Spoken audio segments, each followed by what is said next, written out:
by my ancestors. This is a wonderful gift. Welcome to the stream. My name's Ogren, and I'm not Scottish, but that's the only dwarven accent that Andy can do. God. Oh God, I'm so sorry. Ladies, gentlemen, friends from beyond the binary, and V6 Sonoma, and Super Koji Man, and Dirthon. Hello. Hello. Ashy, hello. Hi. Hi. How are we doing today? Good to see you all. Hopefully you're doing well. Ashy, sending you love still today. Hopefully your mum's not doing too bad. Good to see you today, buddy. There's probably vomit stuck in his beard. I'll have no doubt in my mind. No doubt in my mind that he most likely does. Yeah. I'm gonna miss this extra hour of sleep in a few days. Crit, yeah, man. I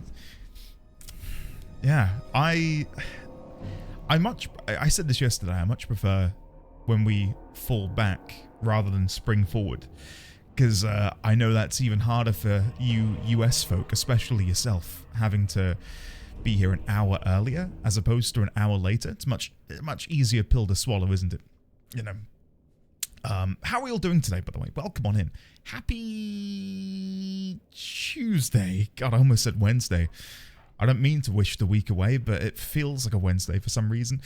How are we all doing today? Welcome on in. Pi, hello. Lazy Rico, hello there. How are you? Super Koji Man, welcome. V6, hello. Serena, Crit.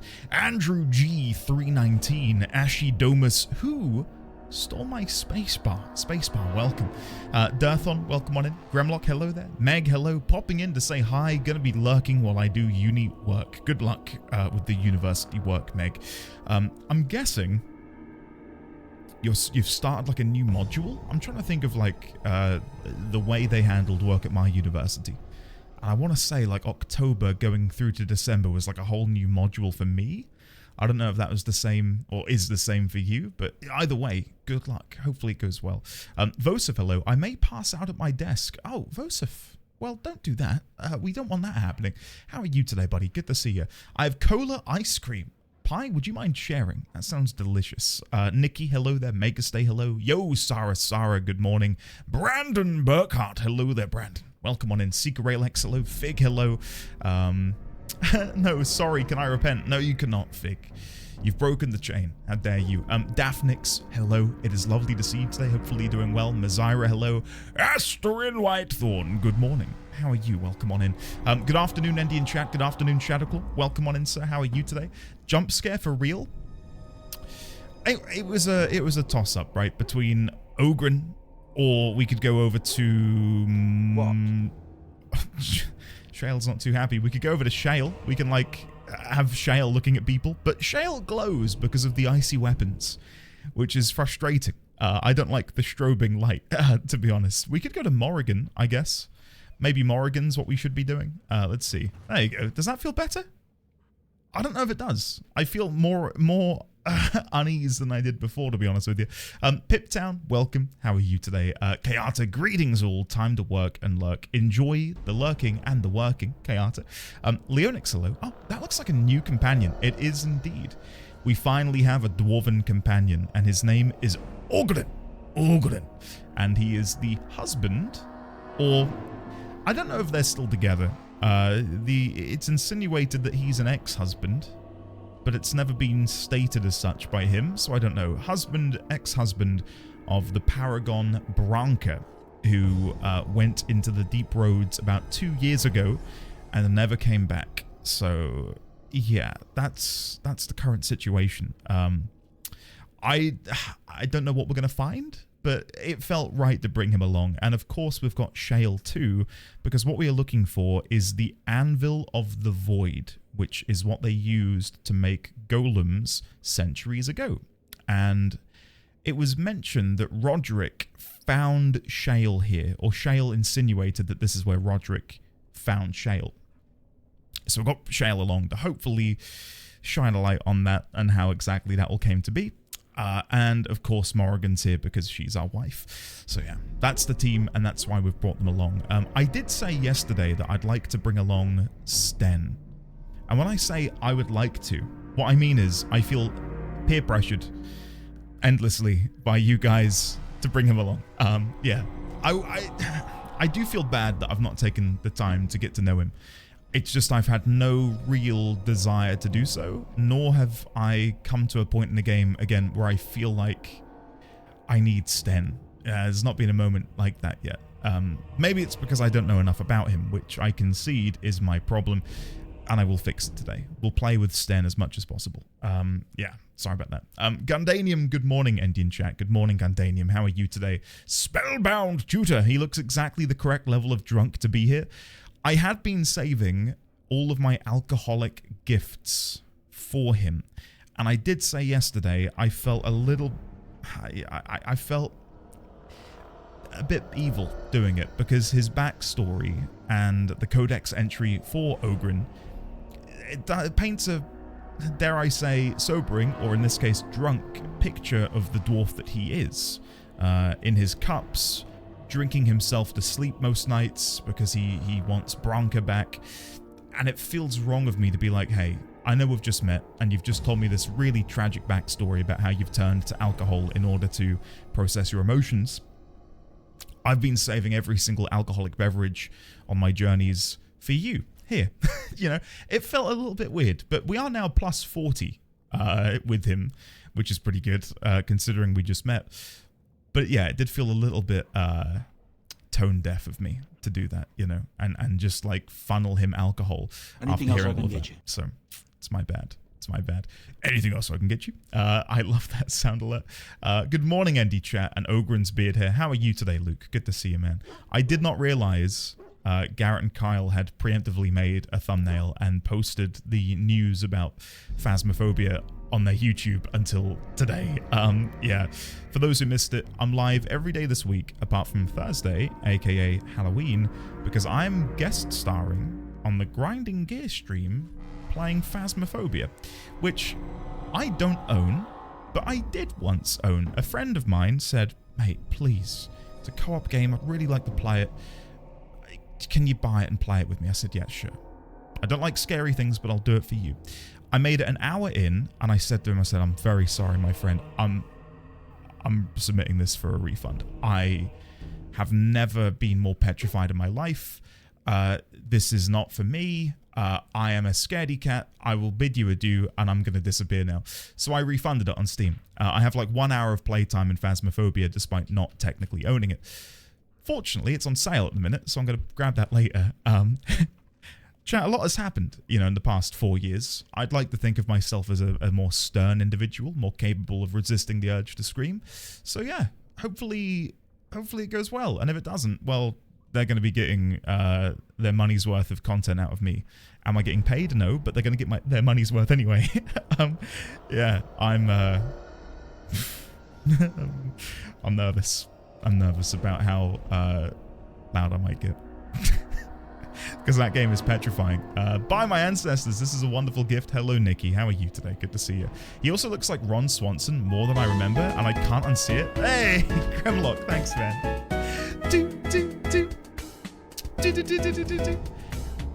I think we've still got the Pole Doge emote enabled. Yeah, Koji Man's got it. Thank you, Koji Man. Thank you, Grimlock, for the 250 bits, buddy. I super appreciate that. If you think I'm being quiet today, by the way, it's because Baby D20 is asleep 1 room over from me, so I'm trying to be a bit quieter for now. But my normal energy levels will resume once he's woken up. But he's having a big old nap, and I don't want to get too loud and wake him up. Thank you for remembering about me yesterday at the end of stream, Ashy. No problem. Thank you for, you know, trusting us to provide some level of emotional support, honestly. And again, I'll reiterate, hopefully Mum's not doing too bad. I won't ask you to elaborate if you don't want to. So far things are neutral. It is not that bad to rush anything, so for now we just work on visiting doctors, but it is difficult to get it done due to some stuff. It should be done by tomorrow though, and then we will know how bad it really is. Part of it is my mum's hatred to do anything with doctors and hospitals, so she avoids it as long as it is not fully terrible. Ashy, I 100% relate to that last bit. Not because my own mum's like that, but I've got family members and in-laws who are the same, where there is a hard resistance to want to seek help unless it is presenting like an immediate danger or threat, you know. So I can imagine that's very difficult, but do keep us informed, buddy, and I'll be keeping my fingers crossed in the meantime. But thank you again for sharing it with us. Hi, Andy. Hope you're doing well. Spacebar, I'm not doing too bad. How are you? I hope you are doing well. Yeah, I'm not doing too bad. I don't know if my camera will focus. It is on autofocus. Let's see. No. I did some more painting of my miniature last night, and I'm quite happy with it. I've got more to do, but it's getting there. I'm quite happy with it. I'll have to take a picture and put it on Discord later, but yeah, he's coming along, my little horseman fella. Yeah, I just want Friday to get here faster to see all of the FF14 live letter announcements. Oh, is that this Friday? I really don't know what I'm going to do about 14. I still don't, depending on what they announce at the live letter, and it isn't the game's fault, it's me, I still have no desire to play. I don't really have a desire to play anything at the minute. So, you know, again, just to add that in as an addendum, it's not that I hate 14, it's just that I'm just a bit meh about most things. I don't know if I'll play the patch on launch. I've really given it a lot of thought. I might wait. I might wait and play it with like 0.3, do a 0.2, 0.3 marathon. It really depends. Like if you guys are like, oh, the story is so good and you need to be theorizing about what's coming next, then maybe I will, but I might save it. I might leave it for a bit and like allow my excitement to build back up again, you know. Excited for the Phasmophobia stream? Good luck, Andy. I'm terrible at that game. I have no idea what to do. Make a stay. I'm tempted to install it like Wednesday night. Stop right there, criminal scum. Nobody breaks the law on my watch. Jesus Christ. Clive. Come on, man. There's a time and a place for that, and it's not right now. Thank you, Clive. Cheers, buddy. Should I, when I'm not going to do this because it would be wrong, but maybe when I'm playing Phasmophobia with them, I can have OBS open in a background window, and it can be like an in-joke where you can occasionally send the Oblivion Guard, and maybe I just yelp out of nowhere, and they're like, Andy, are you okay? That's my best Garrett. Yes, Garrett, I'm fine. Everything's okay. My chatter's sending me the Oblivion Guard. You wouldn't understand. Yeah. Thank you, Clive, you cheeky git. How are you today, buddy? Hopefully you're doing well. What are you playing at the minute, Clive? Out of interest. I know you're not playing 14, so I'm interested. Kumaru, welcome. Did someone mention ice cream? They did, and I wish they hadn't, because I'm kind of craving ice cream now. It's been a long day, but I got to catch the stream. Vosif, get yourself in here, man. Get yourself in here. I imagine that my speaking quietly isn't helping you in the tiredness department. I do feel a bit tired myself. I've not slept very well the past couple nights. I've had a weird cough. I've not spoken about it too much, but I do think I've got a little something. Maybe, I don't want to wish it upon myself, but I've got like symptoms of long COVID, which is unfortunate, but hopefully it's short long COVID. That'd be great. I feel responsible for something I didn't do with Morrigan. Nikki, how dare you? Bring back Ogren? It's Morrigan now, I'm afraid. If it makes you feel better, if you give him all the alcohol at once, he won't have any more later. Exactly, Spellbound. Exactly. Andy enabling alcoholism? Nope. Not me. Not me. I think the stream got scheduled as you were playing Dragon Age yesterday. Ah, okay. There you go. Garrett mentioned the Phasmo collab near the end of their stream yesterday. Okay. Yeah. You've grown for sure. Can't wait for Thursday. I had to refund because of the flashiness. Oh, don't. Just stick with Jordan, aka OK Mage, and you'll be just fine. I know that it's got proximity voice chat. And I hope we do that. I hope we do I hope we can leave the Discord call and then play with proximity chat, because I think that's way more immersive. I don't know if that's the plan, but hopefully we do that, because yeah. A more stern individual, jump cut to a montage of Andy screaming and being scared by, among other things, menus. I get scared at my follow alert occasionally. Like, if I'm not expecting it, like if there's a quietness, a stillness in the air, and anything else I can get you pierces that. Like, it does make me go, oh, bloody hell, where'd that come from? So, yeah, I'm not great. Nine has been training Andy with the Oblivion Guard jump scares, yeah. Chat, on Thursday, we'll see Andy's ghost leave through his ears. Most likely. How are you, Noir? Welcome on in. Good to see you. If I've missed anyone, I'm very sorry. Alina, hello there. Welcome on in. Defunct, hello. How are you, sir? I love the picture you shared on Discord the other day, Defunct. Have you taken your kids to Warhammer World? I can't tell you how impossibly jealous I am that you live round the corner from it, relatively, and are able to do that, because Yeah. If I lived there, I'd be there all the time, I think. It would be a problem. Yeah. I sympathize with you, Andy. I hate scary games. Like, genuinely, I hate scary everything. 5-6 years ago, I wouldn't have touched anything scary with a barge pole. In fact, I did one stream of a game called Layers of Fear. A painting moved behind me. There's a clip somewhere, and I had a headache for 2 days. I was so scared and petrified by it that I could not shake the headache.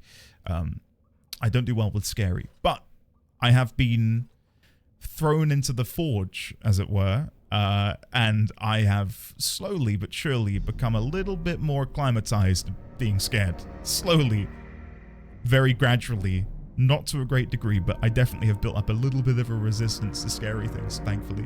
Honestly, I'm crossing my fingers for an Andy and GG Boys Lethal Company stream. I've never played Lethal Company, but I'm down to play it. I'm very much looking forward, by the way, to listening to their roundtable conversation. Again, gutted.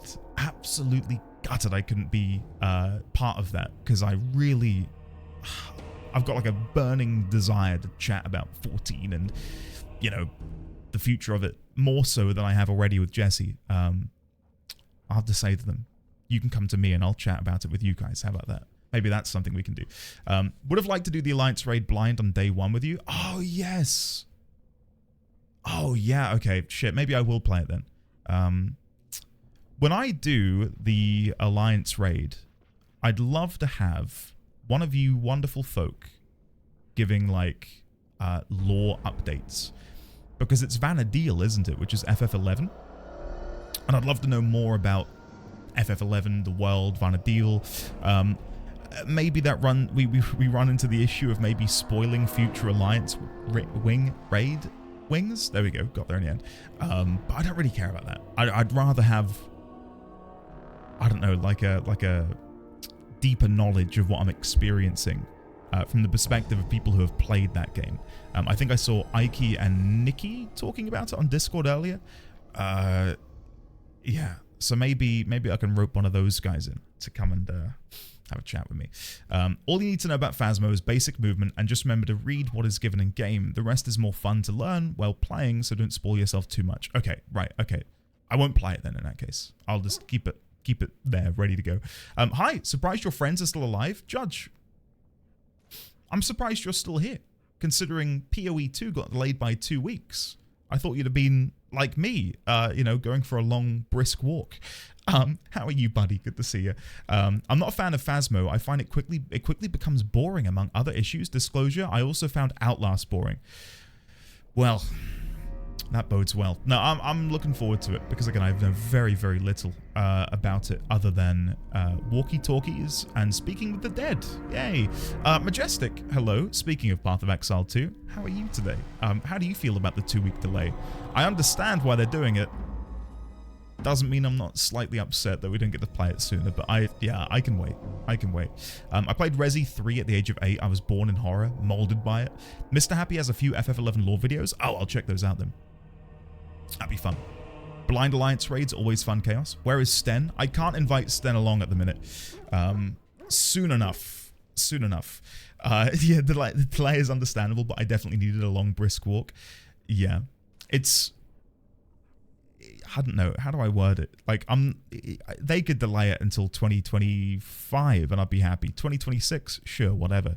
That would hurt. 2026, but I'd rather every game developer should, you know, do the same, and that is, instead of releasing early and running into issues which will have a permanent effect on people's opinion of the game, release it when it's ready.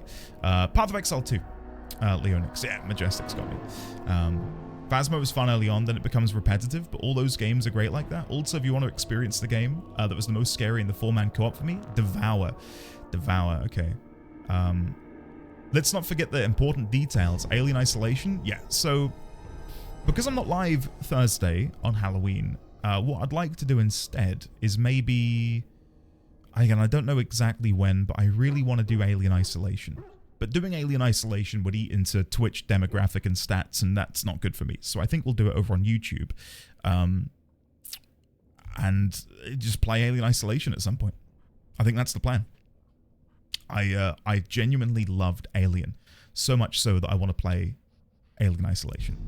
And I think it could be quite fun. So, back to work. Have a great rest of the day. Chat and Andy, Asterin, have a great rest of your day as well. Thank you for being here.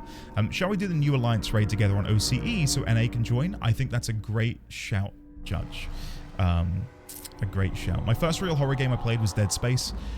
I saw one clip of Dead Space and it made me want to avoid it. And it's the eye needle scene. Even saying it makes me want to be sick. Jesus Christ. You know the one. Iconic. Come on, Hiss. Redo that. I'm gonna beat you to it. Iconic. There you go. Moving on. Alien Isolation is such a stressful game. I can't play for more than an hour. That bodes well for me, I think, Vosif. SMH, Judge, it's skill, dude. Skill. That's Dead Space 2. Ah, right. Dead Space makes me sick too. Ah, defunct, yeah. I know you mentioning motion sickness during your Dark Souls 2 playthrough. Man, I'm so lucky. I don't know how I deal with it. I get motion sick in the car. Fortunately, games don't do it for me. I wonder if there's a way to fix that. If anyone's made a patch to like remove like the wiggle, the jiggle, you know. Alien is truly a classic. I urge you to watch Alien Romulus next. Well, me and my friend who I watched Alien with, I said, you've got to come back round for the sequels. And we're going to watch Aliens next. Or is there a preferred order in which you watch them?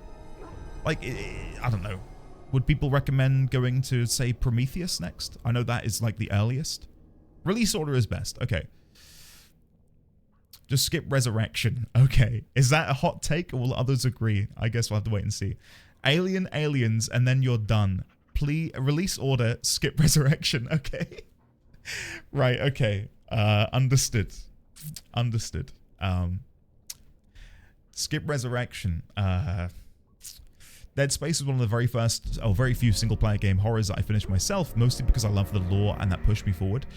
I never played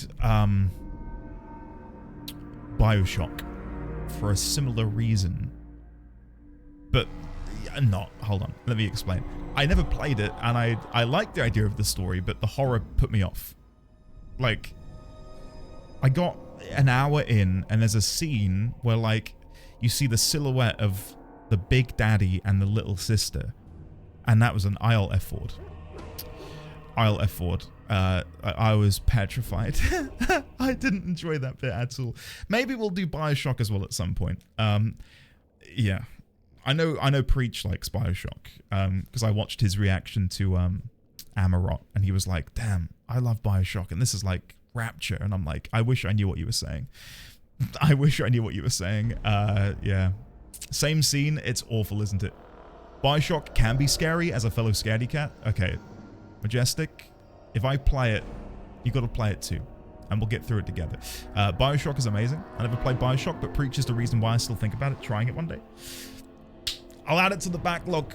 No, Majestic, you have to. We've got 3 weeks without PoE 2. We can squeeze it in. Skip none. The not so good ones enhance the good ones. Okay.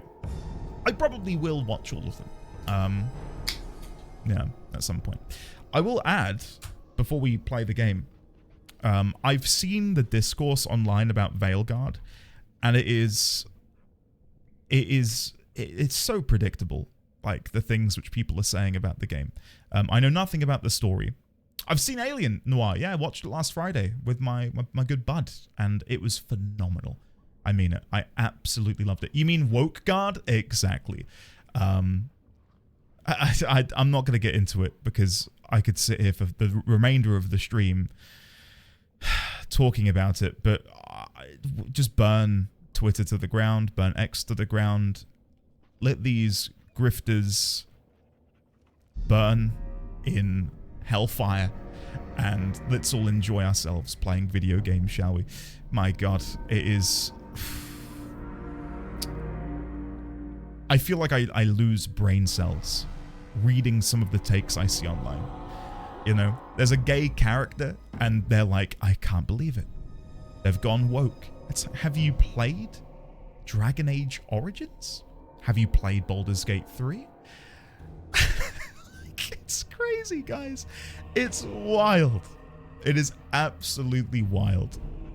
The thing is, it goes beyond games. It goes beyond games. It's their way of life is to be hateful bigots. And unfortunately, it has always been there in the gaming scene. But due to the lack of Twitter, 10, 15 years ago, it wasn't as loud and as prevalent. But now that, your feeds on Twitter can be flooded by opinions from people you do not give an absolute toss about, all of a sudden you get to see all of their absolutely outlandish takes. It is crazy. Shall we go? Yeah. If anyone like me despises that sort of discourse, join me in just deleting Twitter. Get off it. Get off it. And I know people are moving to Blue Sky. I'd rather just delete everything forever. I don't want to have something which in 5-10 years will be Twitter 2.0. Let me just, I don't know. I quite like joining Discord servers of communities I want to be a part of. And I think I mentioned it the other day, like joining or like following artists on ArtStation and stuff and doing that. Don't redeem tweet out the stream. Oh god. Alright, fine. We're adding to the good side of it though, guys. X out the stream. Oh god, don't say that. The Discourse made me pre-order it and buy the deluxe. Heck yeah, Evil Twin. Heck yeah. Stick it to him. It is... The thing is, it goes beyond just games, as I said. Like, I think over the past 5 years, the influx of bigot grifters trying to just be hateful pieces of shit with games, television, movies, things which were once sources of enjoyment are now becoming this battlefield of hostility by the worst 0.1% of the population, which is just infuriating, because then they cultivate like this like festering pool of similar people to them who then regurgitate these horrific opinions, and it's just exhausting, I think that's why we all get nostalgic for games of the yesteryear, because back then we didn't have to listen to this bullshit coming out of people's mouths, whereas nowadays every game release has it. Every single game release has it, and it's I can't do it. Cannot do it. Echo chambers are the worst. Yeah, I agree. And it goes both ways, I will say, but in this instance we're focusing on the bigotry echo chamber. Anyway, let me get this X Twitter video done. Alright, are we ready? Are we ready? Yes, I agree, brisket tips as well. I agree with you on that. Here's, in my opinion, what happened. 15 years ago, the bigots and pieces of shit of the world went to 4chan, right? And then they went from 4chan, and they realized, wow, there's more of us than we thought. Let's start sharing these opinions on social media.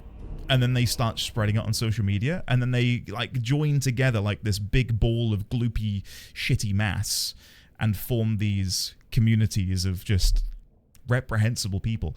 And that's why it's more visible now than ever. Instead of it being in the shadows, it's like in the daylight, and it's like, can you not? Can you get out of here, please? All right, let's get this video recorded before I have an aneurysm. All right, chat, are we ready? Social media in general was a mistake. Life, I would say in many ways, life would be better without social media, but I wouldn't know all of you if it weren't for social media.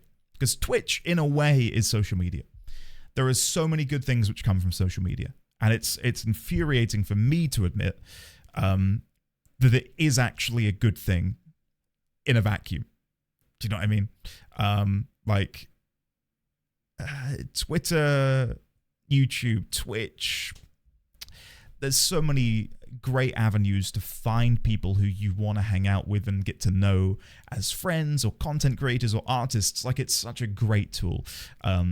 It's just a shame that this, like, again, festering thing that is these horrible people is sort of like infiltrating what should be a good thing, you know?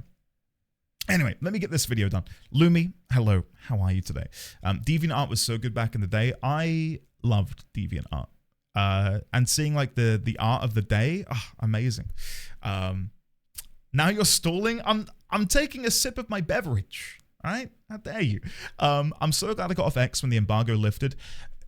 Lumi, you've joined at the right time because I just got done talking about that because I know nothing of the story. Allow me to pledge to you on my own life that I have not seen any future Dragon Age story spoilers apart from the existence of LGBTQIA plus characters in Veilguard. That's all I know. That's all I needed to know because apparently that's all these, again, grifters care about is game is bad because you can be gay. Isn't that crazy? Anyway, let me have a sip of my beverage and let's begin. Oh, I will say as well. No, I'm not. I'm not gonna be able to stop if I keep going. All right, we're recording the video in 3, 2, 1.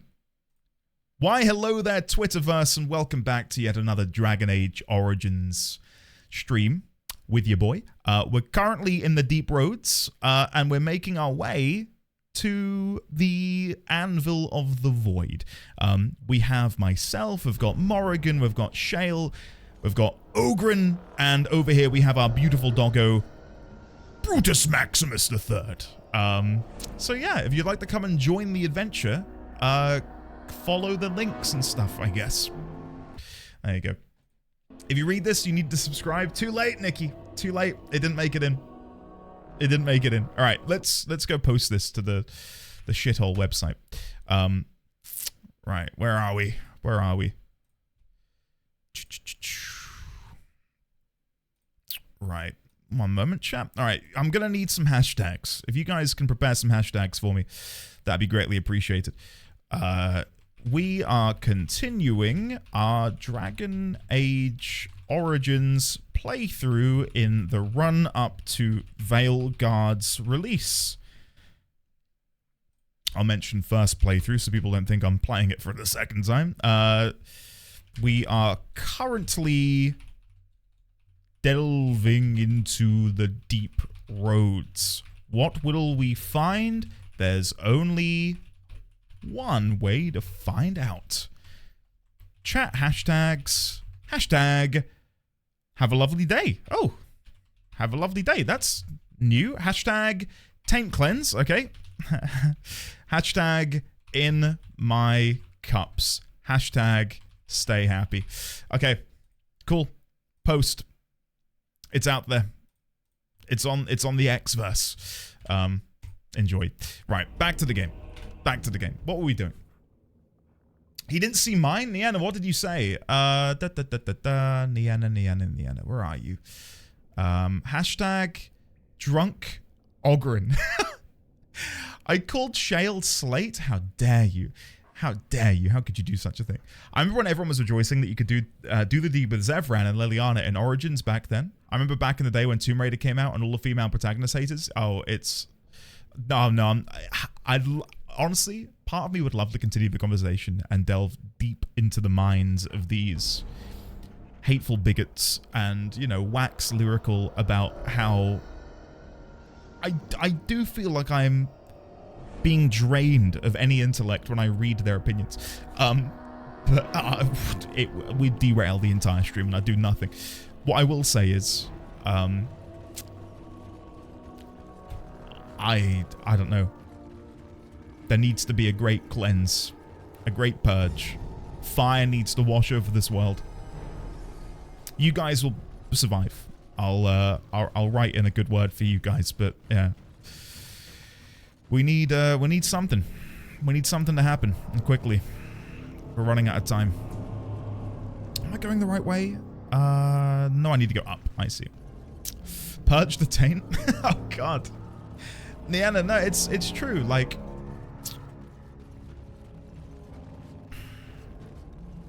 it goes beyond just like the echo chamber thing, right? Like, I've always said it's good to be critical of the things you enjoy, But to the degree these people take it, it's not being critical, it's being hateful. Like, there's a very, very, very thick line between genuine criticism and just being a hateful piece of shit.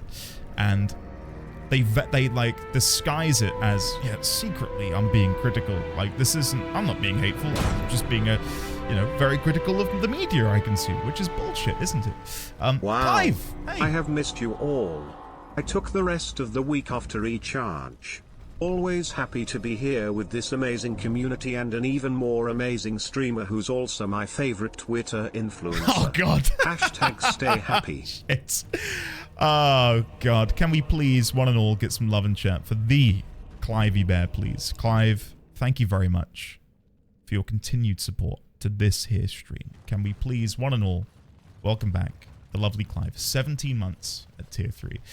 Clive, I was going to say, clearly that recharge has had a good effect on you, because you just said something positive about me, which is, I'm inclined to believe that I'm not conversing with Clive right now, and maybe a clone. What's going on? Shouldn't it be X for the Wenser? No, no, no. We need to stop. We need to stop. But yeah, from what I understand, Veilguard is good. That's it. That's all I need to say. Veilguard is good. From what the general consensus is, good shit, which I'm very excited about. It's fun to get excited about games. You know, I think we went through a patch where there was a lot of games coming out which had been hyped up, and there was a lot of excitement around them, and they released with the gumption of a wet fart. You know, like a little drizzle, which is such a shame. So for games to be succeeding and doing so well feels amazing, really does. Like I remember getting nervous before Baldur's Gate 3 officially launched. I thought, oh, please be good, because I love Divinity Original Sin, and I hadn't played any of the beta for Baldur's Gate 3, so I had no idea what it was going to be like. And then to see the reviews come in and to see people say it's, you know, this might be game of the decade, which I know people will always inflate their opinion a little bit to get clicks and stuff, but that was exciting to see that, you know, and think, okay, wow, we're in for a good time. That's fun. And you know, seeing No Man's Sky drag itself out of the pile of shit that it found itself in, and continue to like deliver these fantastic updates. It's just nice to be positive about games, you know, and celebrate things which are good. In the end, the dust will settle. The haters will find something else to go and hate, and the people who actually played the game will have a much better discourse. Yes, there was one guy in particular who I'm not even going to mention by name, because I think saying his name would make me probably vomit. Not that much. Who had never played 14, but went on like some massive transphobic rant about Senna voicing Wuklamart. And the amount of people who'd never played 14 again in the comments who are like, yeah, they're so woke now. It's just... what do these people do? What do these people do is my question. They're not functioning members of society, are they? They sit at home brooding, just like being hateful to literally anything that they can possibly get their hands on. Yeah, even like thinking about it and like talking about it is just draining, isn't it? Still need to play Cyberpunk? Yeah, Cyberpunk, pretty good from what I've played. Even on launch, I was enjoying it, but I just didn't have the time to really commit to the playthrough. But yeah, I hear Cyberpunk is in a really, really good spot, and I heard the DLC in particular was really good. Chat, by the way, I swear I don't know where I'm going. I feel like I'm running in circles. I keep looking at the map, and I cannot decipher it. I think I'm meant to go up here, but I don't know how. What am I doing? I don't know. I can tell. Oh, God. Shit. I'm just letting you know, I'm not like just running in circles chatting. Like, I'm genuinely trying to figure out where I'm going. Is that over here? No, because this is the chest room. Do I need an adult? Maybe.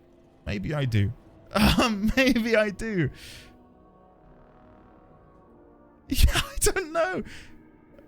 Maybe I'm done here. Am I done here? What's going on? What's going on? People say I have poor sense of direction in games. Who says that? Defunct. Who says that? Couldn't possibly be me. Yeah, we need more of this in gaming. How can you reach that point in the game without realizing 14 has always been woke unless they're skipping?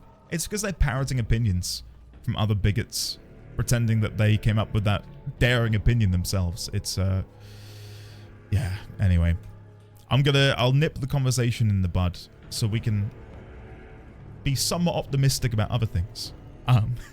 You know, and celebrate things instead. Because I think even talking about them is like a pseudo victory on their part. You know, to be talking about their actions is like letting them win. Long story cut short, I'm excited for Veilguard. That's it. That's it. Dare I say though, I'm more excited to sort of reach the climax of Origins. I've had a really good time with it, and I'm not wishing it away. But yeah, I'm excited to see how all of these plot threads tie together and what exactly the end game has in store. I will also say, non-rhetorically, where the absolute hell am I going? Am I done here? Like, have I exhausted this area? Genuine question. I don't know where to go. Am I having a moment? Am I having a moment? I've been everywhere, have I not? Here's the map. Where do I go? I can't go up here. I can't go over here. We're having a senior moment? I might be. I might be. I can't even see where you are on the map. I'm here. More left. I don't know how to go more left. Up there? I don't know. I think we're done. This is what I call a junior moment. At the very least, I think I saw something next to the entrance to go right, but no clue. I played it 15 years ago. No idea. I don't remember. Okay. What is this over here? Like, there's a bit of a map. Right at the edge. Alright, we're moving on. We're moving on. I'm leaving. I think we're done here. And if I'm not, I don't give a shit. I'm moving on. I'm done. Astra Alexion! Welcome back for 16 months. How are you today? Lovely to see you. Enchantment? Oh, it's been a while since I've spoken to Sandal. Enchantment? Enchantment! I love him. I absolutely love him. Yeah, I'll need to pay him a visit. Just to reiterate again, I can't go that way. So directly ahead of me is this line here, and you can't go down. Like, it's blocked completely. So let's go back. I think we're done. Do you happen to know what quest is for here? I can look that up. That's a great question. That is a great question. Find Filda. Chant in the Deeps. An Unlikely Scholar. Lost to the Memories. We're not in the Ortan Taig, or Taig, sorry. We're in the Aeducan. Yeah, I don't think I've got a quest here. I'm so sorry, everyone. I've wasted my time. I've wasted your time. I'm so bad. I'm so sorry.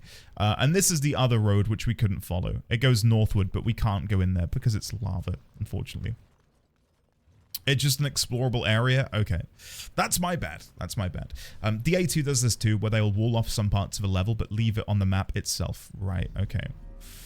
Damn. Never mind. Anyway, Astra, how are you, by the way? Good to see you today.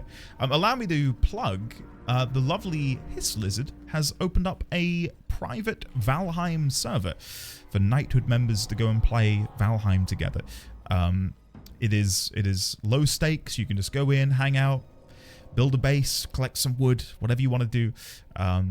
If you're interested, go check it out. It's on Discord in the general gaming section, I believe. All right, let's go to Caridin's Cross, named after the Paragon himself. Will I run into any trouble? No. Caridin's Cross. Caridin's Cross. I can't believe Harrowmont actually tracked this place down. This used to be one of the biggest crossroads in the old Empire. You could get anywhere from here, including Ortan Taig. Okay. You're still enjoying Metaphor, Astra? Good, good, good. I've seen one piece of artwork, fan art, of like an elf with ginger hair, and that was enough to make me want to play the game. I was like, who is this? I need to know who this is. I need to play this game. I don't know when I'm going to get around to it. I really don't know when I'm going to get around to it. I'm kind of in the, much like you in the Metaphor source, I'm rolling around in the Dragon Age source at the minute, and I don't want to get out quite yet. So, what was the biggest surprise so far, Andy? The fact that the Deep Roads has its own world map, or that all of the dwarves are American instead of Scottish? A bit of column A, bit of column B, Spellbound. I didn't expect the dwarves to be American, I'll say that. Do I like it? I do, actually. I do like that they're not Scottish, because, you know, most games do tend to go down that route because of the Lord of the Rings movies, myself included when I played D&D. As for the world map for the Deep Roads, no, I wasn't expecting that. I really wasn't expecting that. I thought that would be Denerim only, as like a set piece, like go to Denerim and there are all these different wards you can go to. But for the Deep Roads to have all of these different interactable zones is pretty awesome. Yeah. I'm enjoying it. And we've still got DLC to do. I don't know how long that's going to take. Rim, you're enjoying it? Nice. I cannot wait to join you. Elf with the ginger hair, so good. She's great. I won't tell you anything else. Soon enough. Soon enough, I'll be joining you all. Enjoy, Dadams. Enjoy. I finally named all 4 of my Rook ideas, so now I know who I'll be starting as on Thursday. Sadly, I did not finish Origins in time. I cannot believe it's coming out Thursday. Who's going to be playing Veilguard on release day, out of interest? And much like Lumi, have you already prepared in your mind who and what you're going to create? Me, I am. Enjoy, guys. Yes. When you make your Rooks, please do share pictures. Pending you're not like in a spoilery setting. I'd love to see who you will make. A Grey Warden Kunari? You can be Grey Warden as a class? Holy shit, what? Don't elaborate any further. How's it going? Torterabite, not too bad. How are you? Good to see you. Andy, do you plan on playing Assassin's Creed Shadow when it comes out? I think so, Judge. I've been out of the Assassin's Creed sort of franchise for a while, but I've always wanted like a Japanese setting Assassin's Creed, so yeah. I'll check it out. Will I stream it? I don't know, but I will play it, I think. Oh, please do, Laluna. Yeah. Feel free to share. Torterra, yeah, we're all very excited for Veilguard. The people who hate it are either very opinionated or, and I don't mean to say this to diminish genuine criticism, but a lot of the criticism I've seen on Twitter is bigotry, unfortunately. I think there's probably a few people who are critical in a good way, but the most of the critical stuff I've seen are people just being assholes. But yeah, I'm excited, very excited. I know we have a DA thread, but I'm kind of hoping we get a separate one for Veilguard. We'll sort that out, Meg. We'll sort that out. If there is a mod listening, maybe we can do that now. All right, let me chat to Ogren. Do you know where to go from here? Do you see any sign of Bronchi yet? What's so important about Orton Tig? Do you know anything else about the Anvil? What's so important about Orton Tig? It's the home of Caridin. Paragon who Thank you, made Lemon. the Anvil. He was an Orton before he founded his own house. And even then, he spent most of his time in their Tig. Branka figured it was the best guess for where the Anvil was located. Do you know anything else about the Anvil? No one but Caridin ever really knew more than it had some kind of stone-blessed power. Every golem who ever ranged across the Empire was hammered on the steel of that anvil. But no one ever knew exactly how they were made. But Branka was sure she could find out.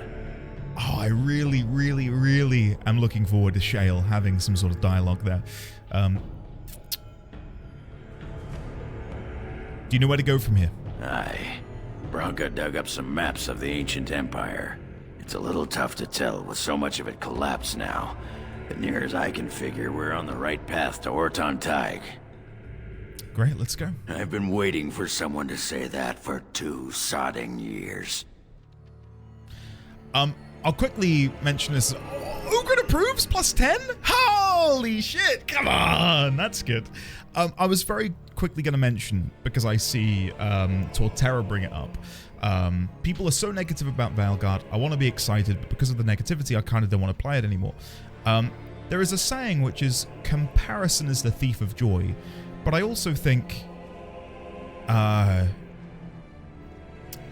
an extent, especially in today's day and age, opinions of others can be the thief of joy. Don't allow other people to hamper your own enjoyment. There's been many of times I've gone to see a film in the cinema, loved it, come home, read reviews online, and it's just people shitting all over it. I'm not going to open this can of worms, but The Last Jedi, I thought that was fucking awesome. Loved that. Came home, looked at reviews online. Star Wars is dead. What have they done? It's over. You know, people are entitled to that opinion. Sure, I'm not saying that they're wrong. I'm saying that reading that then hampered my own enjoyment of what I'd experienced. The same with games, right? Like, I've played games before that I've loved, read reviews and thought, oh, okay, maybe I didn't enjoy it so much. You know, if everyone hates it, maybe I'm the problem. Maybe I'm the wrong one. Don't allow other opinions to change your own in relation to something you enjoy. Do, if you need to, you know, become more informed about something, do allow other people to help you form opinions. But, you know, when it comes down to something subjective like art, be it film, TV, genuine artwork, games, it's all going to be down to the eye of the beholder. And that's a hard thing to wrap your head around. And I think a lot of us in chat experienced that with Dawntrail. As a more recent example of something which I think we could all enjoy, but being surrounded by ceaseless negativity drags you down to. So yeah, it's hard. It's much easier said than done, but try your absolute best to not allow other people's opinions to drag you down into the dirt with them, you know. There's been people in chat already who have said, oh, I hate Dragon Age 2. Oh, I hate Dragon Age Inquisition. I really don't like what they did with those games. And at the same time, other people are saying the complete opposite. I am trying my best not to be biased either way. You know, I don't want to go into 2 or Inquisition with, like, negative connotations about what I'm about to experience, right? It's important to form your own opinion without any outside influence. And again, it can be very hard to do so when we're all so plugged in, you know? My favorite post about The Last Jedi was something like, this film delved into maybe the Force is deeper, like y'all have been saying all these years, and it was rejected because it didn't really have a lightsaber duel. I'm not going I could go into that, but I'm not going to, because again, I will be here all day. Look what we have here. Unfortunately. A couple of Haramon's little lads. Let's show him who's king. They're all so eager to die. What's happened? Clive, thank you for the 20 Clivey pounds. Bear has tipped £20. ND, we won. We won the plot at the Lavender Beds. OMG, we won. No way! Did we? Oh! Come on! Oh, that's amazing! Holy shit, we won it! Oh, man. The music to my ears. The quick thing, for anyone who's like, what the hell is the Lavender Beds? I play 14, Final Fantasy 14, and you have to, is it definitely there? We've definitely won it before I preemptively continued to celebrate. We put a bid on a house and we've won it. We got the house, guys! Well done! Wait. Shit. Whoever won, if you log in and claim it, get a picture and I'll put it on stream. I would go do it now, but I need to kill these dwarves. Oh my god. My day is made. My day is made. Thank you, Clive, for letting me know, man. I appreciate that. Whew. I do want to go decorate it. I will admit, Ben. I do want to go decorate the house now. But no, I'll leave it for a bit. I really didn't think that was going to happen. Did Morrigan just allow Shale to die? What happened there? What is going on, guys? Hold on. Maybe Morrigan needs to sort herself out. Direct me. There we And so go. I shall. Lumi, I think I am.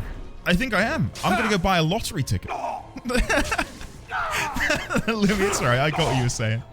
Oh, dear. What were we talking about prior to the amazing news? Oh, opinions. Yeah. Long story cut short, Torterra and anyone else who wants to enjoy things. I suppose I should be dust by now. Oh, I thank it for its help. no problem, Shell.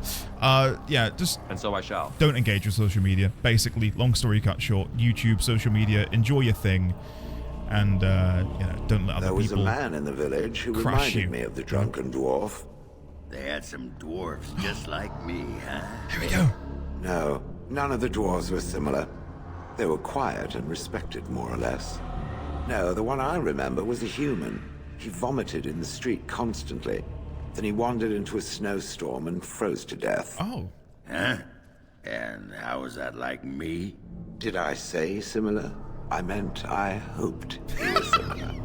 I think I had a wife like you once. that's brutal. God, Shale, you have no, like, I don't know. There's no limit to what you're willing to say to people. You have no filter. All right, let's move on. Delighted. I'm still riding the high of the fact that we won that house. It's not a size increase, I'll say that. It's another medium plot, I believe, but it's in a really good spot. Like a really, really good spot. Can I go this way? Hold on, I can go this way. Is there anything down here? Mitz McGee, hello. I love the name, by the way. Yeah, I've played with Shale a little bit, but my heart is owned by Alistair. I love Alistair. At the beginning of the game, I thought I'd bounce off him. He just did not seem like the kind of character I'd enjoy playing with. But as the game has progressed and I've got to learn more about him, his origin, who he is, his relevance to the story, his royal lineage, I love the guy. I absolutely love the guy. Where is Morrigan? Why are Morrigan and Ogryn so far back? Come on, guys. Yes. All right, I'm going to run back and let them come to us. Shale, come with me. Come with me. You're going to die, Shale. Get out. There you go. Shale's okay. Shale's okay. Stone Wall. Regenerating Burst. Yeah, we're good. I really wish the growling wasn't so damn loud. An origin in Dragon Age Origins? My god, I can't believe it myself. Yeah. No, it's, yeah, I really, really wish I could change my character's class mid-game, because if so, I would change Sariel to be a mage.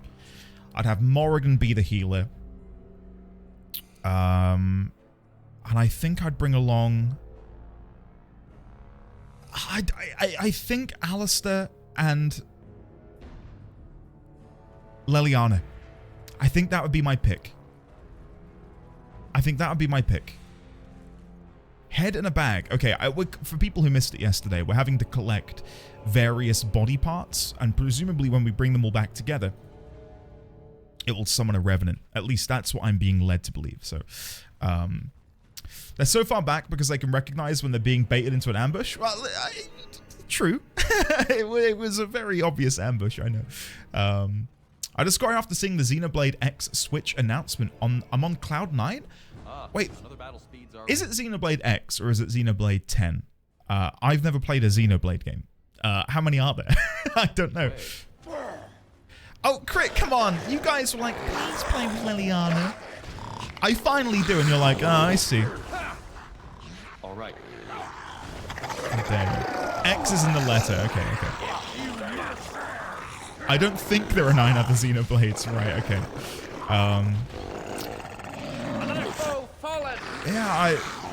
Yeah, I'm not going to get into it. I was going to say about how, of course, I've not played Xenoblade, but I think Nintendo franchises are the ones which I've more so missed out on than anything else. I did have Nintendo consoles growing up, but it was mainly like a Game Boy. I had a Game Boy, I briefly had a GameCube, but yeah, I never really played many of these big franchises, you know? When we planning to take Sten to Disneyland? Yes, but That's easier said than done, because I can't actually leave to go and get him yet. Let's freeze everyone, including my companions. There you go. It was worth it, chat. It was worth it, trust me. Okay. Look, and Brutus Maximus is shattering them. Good job, Brutus. Well done. See, we're cooking. This is great. You've never played a Falcom franchise. What is that like? Falcom Punch. That guy? Is that who you mean? Andy, I'll be blunt. You might enjoy Xenoblade Chronicles, but the entire rest of the franchise is too anime for you. What do you mean? I love anime. Exactly like that. Okay. I played Captain Falcon. Falcon Punch. Runestone. On Shapers. Far from abandoned, the deep roads are patrolled by those who fight for Orzammar and the Stone. These defenders have seen great and tragic events unfold, but they are committed to the moment, not the memory. It is in the Shaper's burden to walk this path with a mind to observation. He will fight if pressed. Every dwarf owes that to the Stone, but its purpose is to record, not create. Although dark and deep, the old paths are alive with deeds. Only the dedication of the Shaper can ensure they are not lost to the memories. Xenogear, Xenosaga, Xenoblade, Xenoblade X is actually the 10th game. Wait, Xenoblade X is the 10th game in the series? There you go, chat. See? I know what I'm talking about. I know what I'm talking about. Yeah, I know it's not Falcon Punch. What is Falcom? Is that another franchise of games, or is that like a developer or console maker who maybe didn't succeed? Parmesan, hello! It's good to see you, buddy. How have you been? Hopefully you're doing well. Oh my god! A Bronto. We'll be fine. Delighted. Delighted. I'm absolutely delighted. Alright, we'll be fine. We'll be fine. Sunder Armor. And then we're going to run around the back. Critical hit. Shale is doing a great job tanking. Sunder Arms. There we go. We've killed it. Easy peasy. Oh, there's a ballista. Let me quickly go deal with the guy on that, because that is going to hurt me. Oh god, there's more up here. Oh, we might be dead. Oh my god, we might be dead. Run away. Run away! Okay, Morrigan, I need you to do a big cone of cold. The biggest cone of cold. Come on. Oh my god, chat. This is actually genuinely quite bad. Okay. Healing potion. Unpause. I didn't get the drinking in time! No! Oh no! Okay, we need to revive quickly. Moving up. Where's my body? There it is. Revive? Did it land? Oh no, the revive missed! Oh no! Oh no, this is actually quite bad. Oh shit. Okay, Great Illyrian Potion. What the hell is this? Oghren, come back! You're gonna die! Oh no! Oh no! Okay, please say we can save Oghren. No! He's dead as well! Oh no! Oh no, chat, this is really bad. Morrigan, go heal Shale before it's too late. Let's go with a regeneration on Shale, followed by a heal. We'll have Shale come into here and use a potent health poultice. Yeah, that'll be fine. Unpause. We're gonna run over here and we're gonna do a cheeky cone of cold. Oh, no way does that only hit. If I shuffle to the left, I think we can get all of them. Nah, that's gonna miss the back too. That'll do, that'll do, that'll do. Oh, Morrigan's dead. Oh, God, no! Come on. Can Shale maybe solo it? I doubt it, but we'll give it a damn good go. We'll give it a damn good go. Come on. Come on, Shale. Come on. Keep punching. Good job, Shale. Move over here. Health potion. Come on, guys. Where's the faith? Where's the faith? Let's use Stone Roar on the Genlock Emissary. Okay, that didn't go too well. Potion. Run around the back. Punch him in the head. Flee. I'm dead. Oh, God. No. When did I last save? I wasn't expecting to have such a bloodbath occur. How long ago did you save? Please say there was an autosave recently. Please.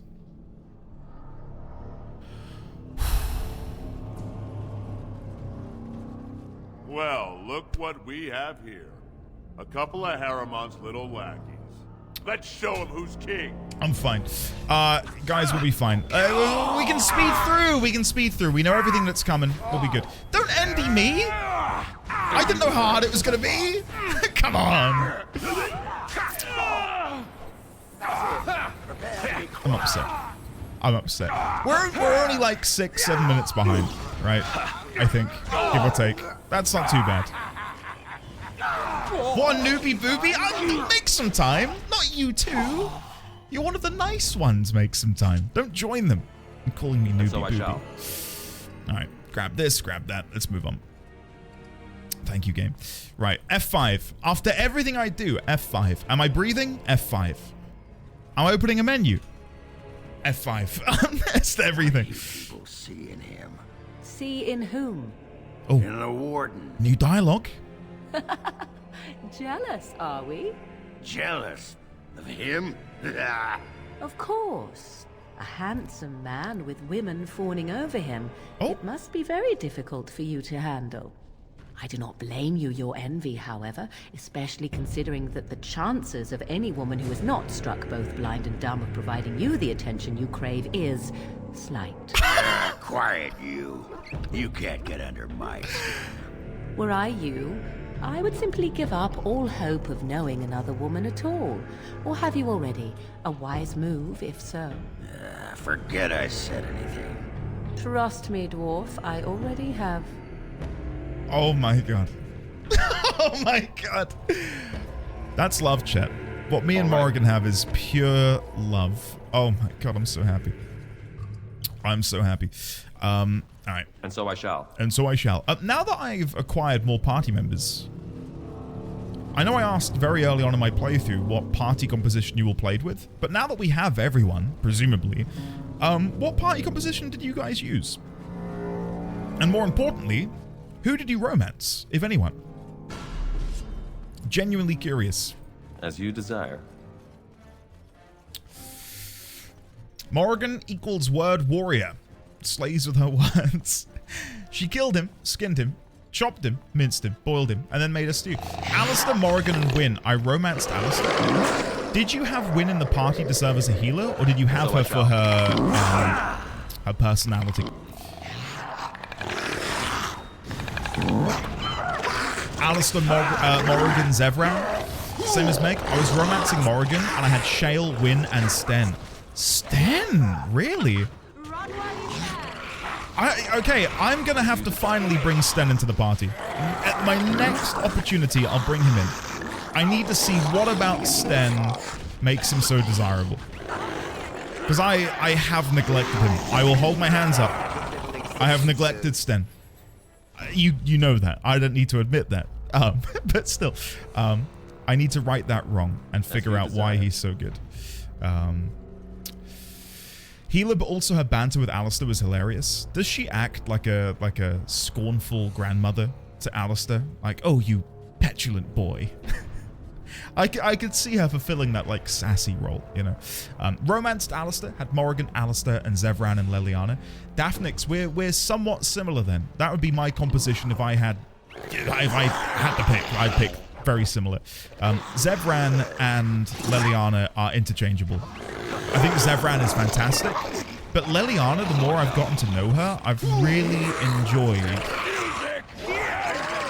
just her general disposition. I think she's really soft-spoken, quite sweet, and she sort of balances out Morrigan's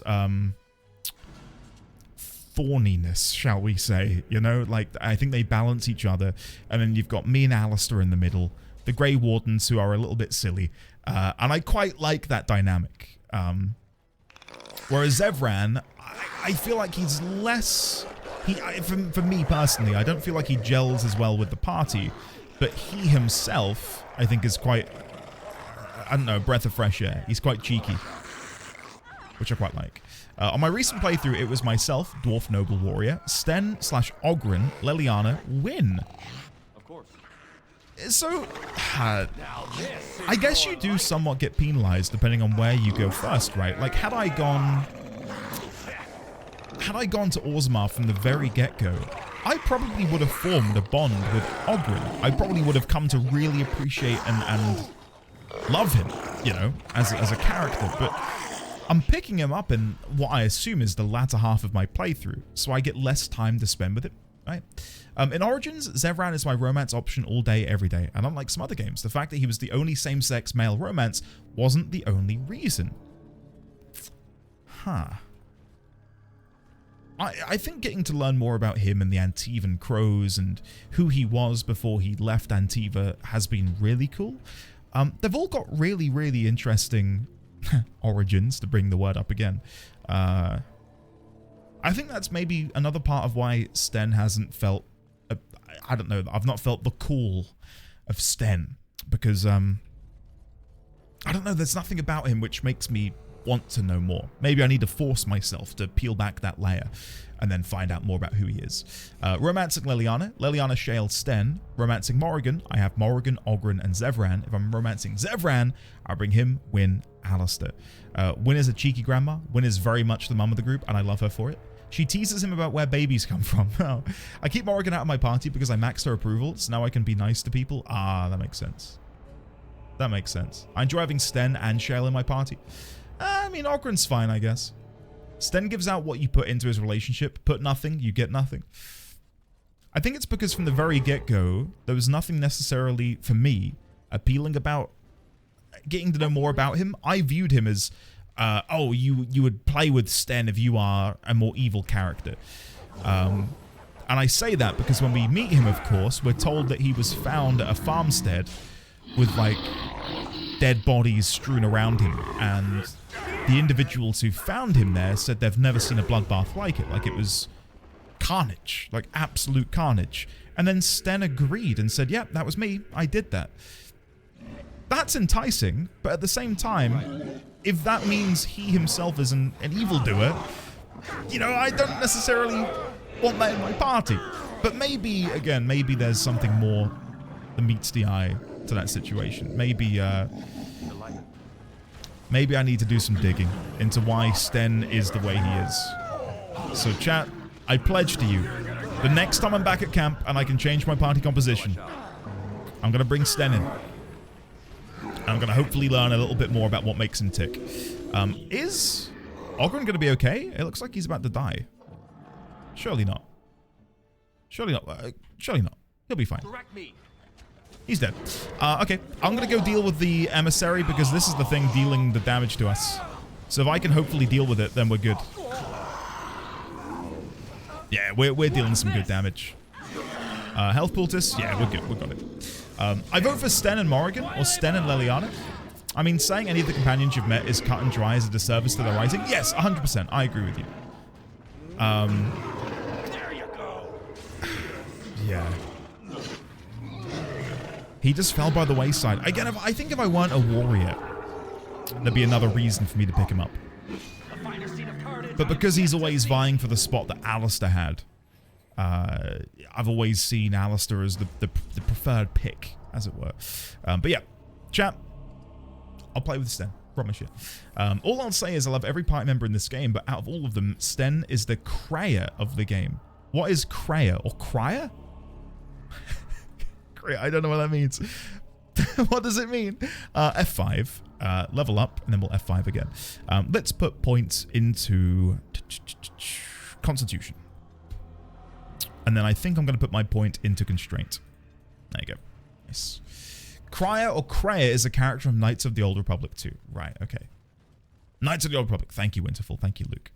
What does this say? The translation of this plaque reads... Those who return to Orzammar's embrace be sheltered. And I assume this will say similar? It looks like the words on this plaque have been changed several times. The translation reads... Paragon Elahan died to lay these stones. Okay. Great games you should play.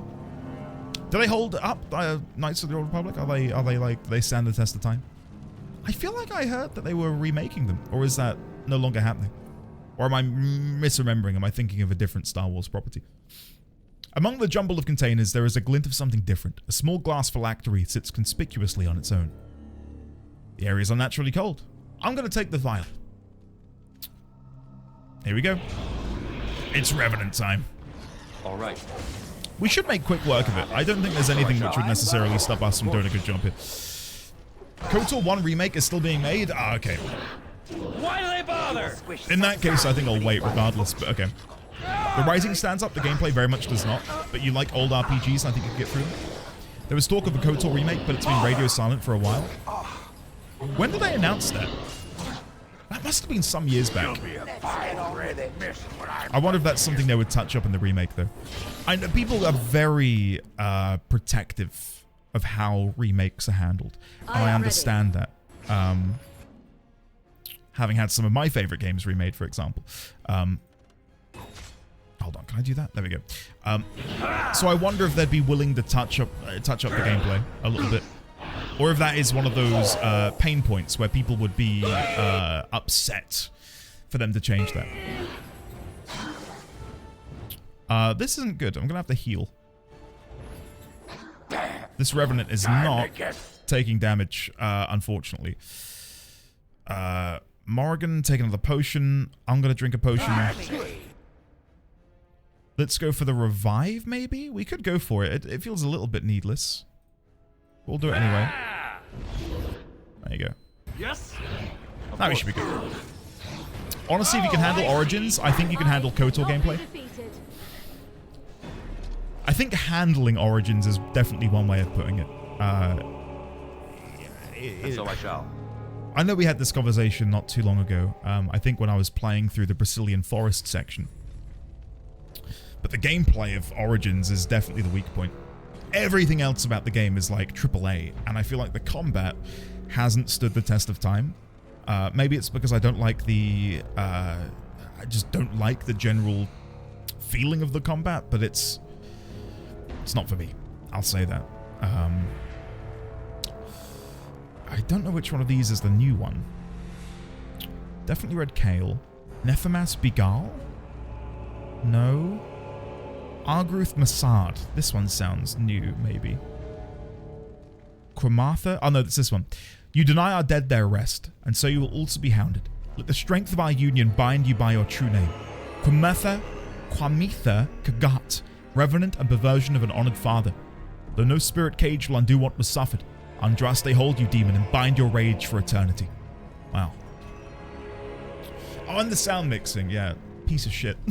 It's horrible. Ah, Luke, okay, okay. So, you and the Grey Warden, huh? Oh? I hope you're not referring to Alistair. Him? Does he even like girls? I believe the matter is still up for debate. Anyway, you and the Grey Warden, Do you actually have a question, Dwarf, or is it your intention simply to leer and drool? stick with the classics. Leer and drool. I thought so. Okay, I will be honest. So far, Ogryn... This looks like the right way out. Horton Tig. It won't be long now. Okay, I'm gonna be honest. So far, Ogryn hasn't done or said anything which makes me think, yeah, I want him to stay in the party. I'll say that now. He's a cool little dwarf, but apart from that, there's nothing about him which is necessarily appealing at the minute. Ogryn seems like a creep to me. He's a little bit creepy. He's a little bit creepy. He's a little bit perverted, which I don't know if I gel with. Or he's successfully trolling Morrigan. Nah, also true. Also true. Ogryn is great. Again, Dragon Ages with a reference to queerness years ago. Yeah, I think is, did people actually give a shit back then? I imagine there was like maybe 1 or 2 comments on some like forum maybe, but I really don't feel like... It's because of how easily accessible people's opinions are, I think, which is why we're hearing more of the bigotry, you know. Which of these is new? Let's have a look. Might not be elven, maybe human. Doesn't matter. We can still follow directions. Torso, head, and limbs bagged and dispersed. Simple enough. This magic stuff doesn't seem that complicated. Scribbled in the corner, no job for a warrior, first hole gets the bag. A torn ritual page of indeterminate origin. The body rendered to its separate parts, spread wide such that no life is witnessed, no heartbeat detected. In this way, the beast can remain for an age, as knowledge passes and pursuers live out their lives. Scribbled in the corner. I was wrong, not elven. Hunters didn't kill it. It allowed this? Keep the pieces apart, I guess, away from the heart. So we have everything but the heart now, I believe. If I go into my quests... Yeah, we've got the bag of limbs, the head, and the torso. So presumably, all I need to find now is the demonic heart. And then we can rebuild this demonic entity. Cool. There's some lines Ogryn has that are not good. Like, even when this was written, the lines were questionable. Okay. Is it... I think there's a line to be drawn. You may disagree. I'm fine with a character being bigoted. Because it allows character development for them to overcome that. I think if you could be bigoted with somebody, yeah, that's where it's a bit, I don't know.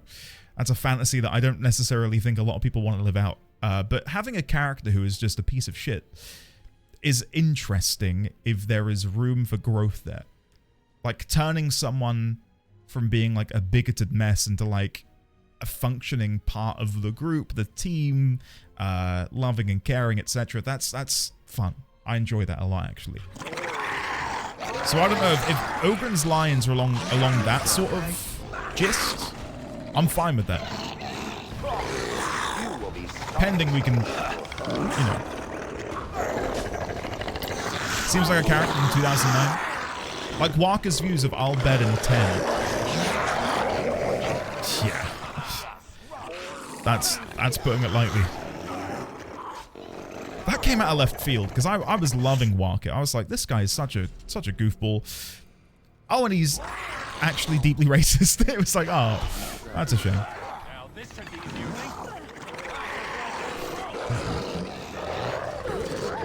Really, Luke? Oh my god. BioWare doing it right since 2007? When did Mass Effect come out? Was it 2007? 2008? God, they really had a great string of games, didn't they? Some may disagree, but Origins 2, Inquisition, and the Mass Effect trilogy in what, like a 7 year period? That's wild to me. Delighted. Bigotry in a fictional character is just a character flaw. It might indicate a villain, or it might be room to grow. Or if you're Will, Ravengard, it's just something that the character can be, and everyone will get mad at you and accuse you of being racist if you bring it up. There's definitely a bit of that. So I shall. I'm trying to think of other examples which feel pertinent to what we're doing right now. Hey, August. Welcome back for 66 months, sir. 5.5 years. My goodness. Twitch wanted me to let you know that I have been subbed for 66 months and I checked a box to show my sub streak in chat sting. Thank you, August, for the 5.5 years and for ticking the box to show your sub streak. I appreciate that. Can we get some love in chat for the lovely August_97, please?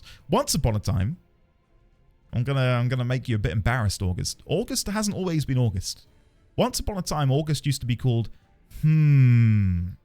just H and then like 17 M's.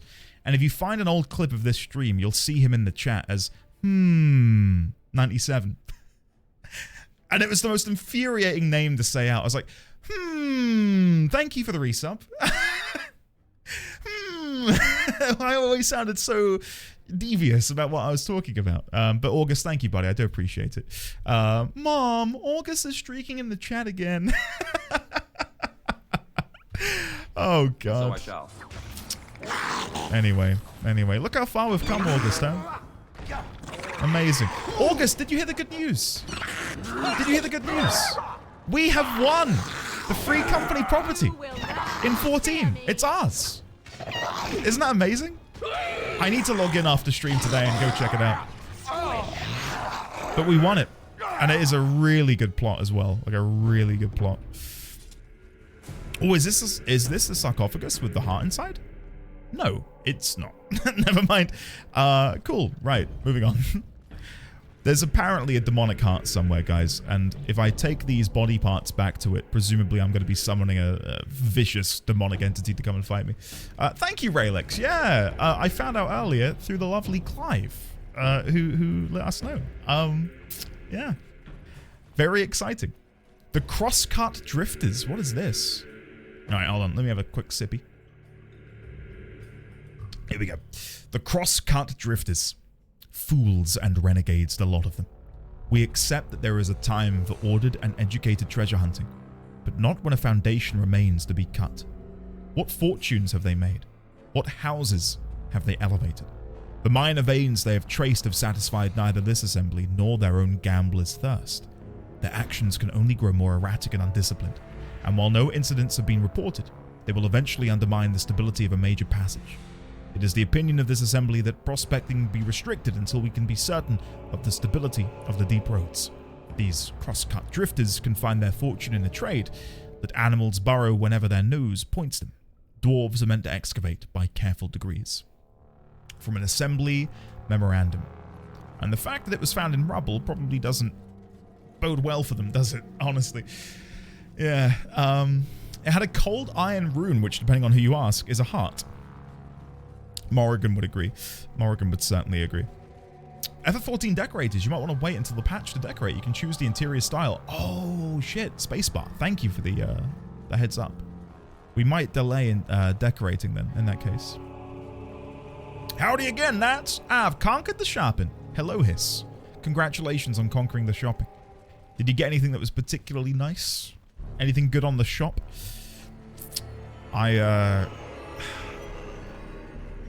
Every time I do a shop, I get a little treat, a little something. And for me at the minute, there's this really nice cold brew drink, like a mocha cold brew. Just one a week, and it is so damn good, man. So damn good. But the thing is, we're getting into winter now. You know, autumn, winter. I don't necessarily want as much cold brew. I want more like steaming hot drinks. Oh shit! Shrieks! Oh my god, we've not fought one of these since Tamlin invaded camp. I thought I could hear like the murmuring of something. I can't go on at this absurd pace. Fruit Punch Haritos.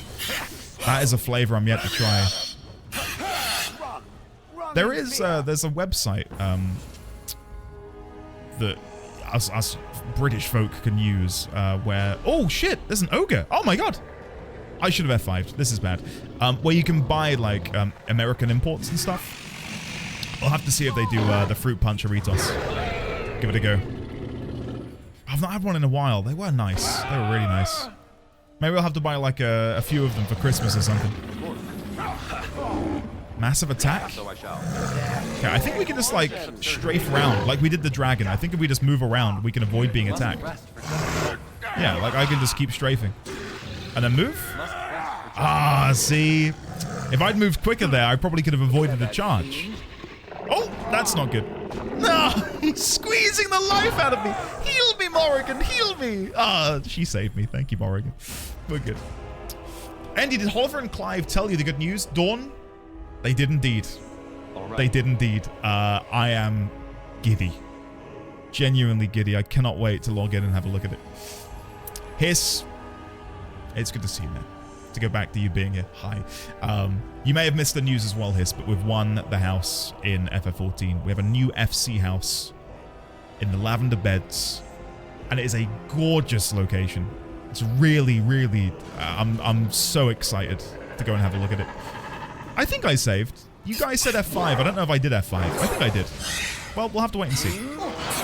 I'm hoping I did, because this is going to be quite tough, I think. Yeah, I love the Lavender Beds as well. Oh, I see. Can you still transform into a fire dude and stuff here? Or is that only in that one dream location? That is only in the... Topside is hilt. What is this? The hilt of a fine elven sword. A partial inscription glows faintly in the presence of lyrium, but remains unreadable? What is this? What is this? Topsider's honor. The fool has been following us for 3 days. But what can I do? I'm sure a city guard could lock him up for being a sodding idiot. There's no law that says you can't seek your death in the trenches. There's no law down here at all. I said to his face that if he puts our patrol at risk, I'd split him myself. But he's quiet. I'll give him that. Topsiders usually assume the end of a blight erases the Darkspawn from the world. Why does this one care that his victory just drives them back on our doorstep? It's one thing to face them up in the light. He cut his own shaft out of here. Wait, what? He'll cut his own shaft out of here once he fights them in the dark where they live. That or delirium will get him. From a Legion of the Dead field report by Lieutenant Gant. Or Lieutenant Gant, should I say. Oh, I cannot wait. Make some time. It's going to look so good. Darkspawn Battle Axe. Yo, babes. You bottom surgery. He's scared. Way back in 2009, Lemon. Look at that. Alright, where are we going? Oh, there's enemies up here. Genlock Runner. Okay, let's go kill them. The thing is, I don't think I need to be coming over here. I think I can just leave. But I wasn't sure if there'd be something else up here, which is why I've come up. Oh well, never mind. We might find the Demon Heart if we come this way, is what I'm thinking. I did mention earlier, by the way, Hiss, I did a plug again for the Valheim server. For anyone interested in partaking in some Valheim fun with the Knighthood, there is a server you can go and join, being hosted by none other than the Hiss Lizard. Where did that Genlock Runner go? He went this way. Where's he running to? What is happening? Oh, is he meant to lead you to the ambush? But because we've come round the back... Now we get to the that's awkward. Sorry, Genlock Runner. Oops.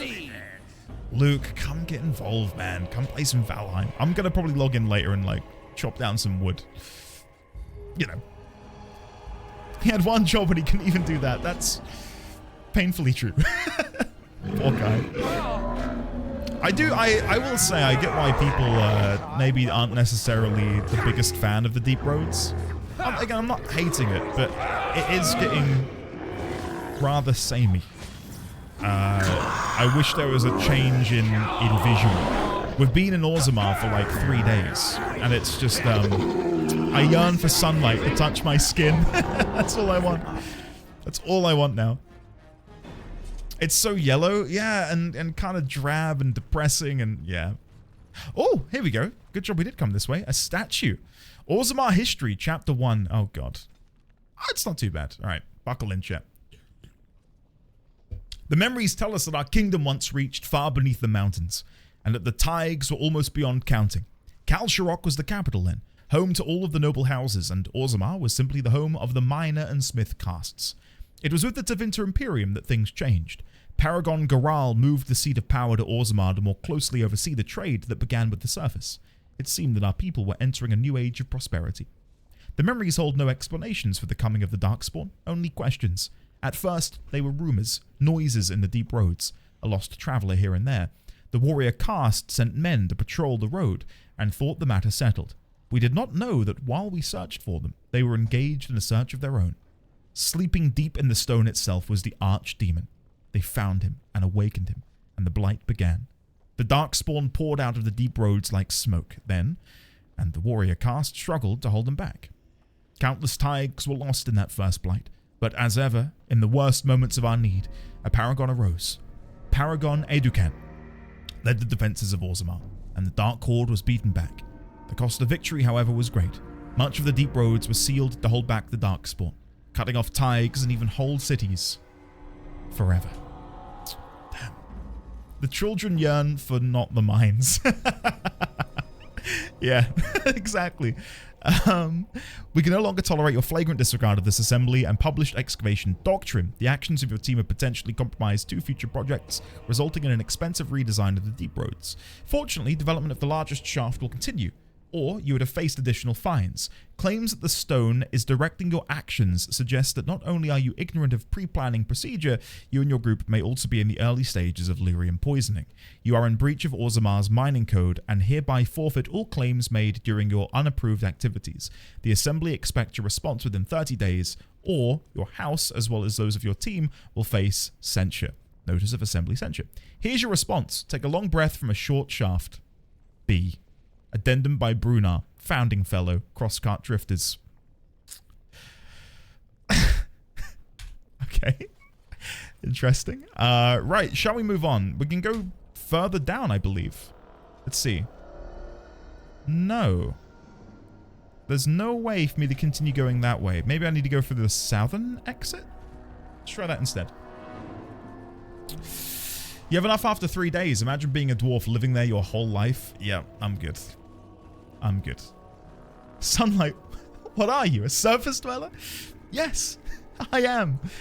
I'm a Dalish elf. I'm pretty sure we are like recharged with sunlight. Yeah, it's I do quite like the dwarven aesthetic though. Not just in Origins, but you know, as dwarves are represented in many games and many bits of media. Being mountain dwellers, yeah, I like that a lot. I like that. I wonder why it is that they're often regarded as smiths. Probably because they do live in mountains, right? And they've got a plethora of ore at their disposal, so it would make sense for them to make use of it.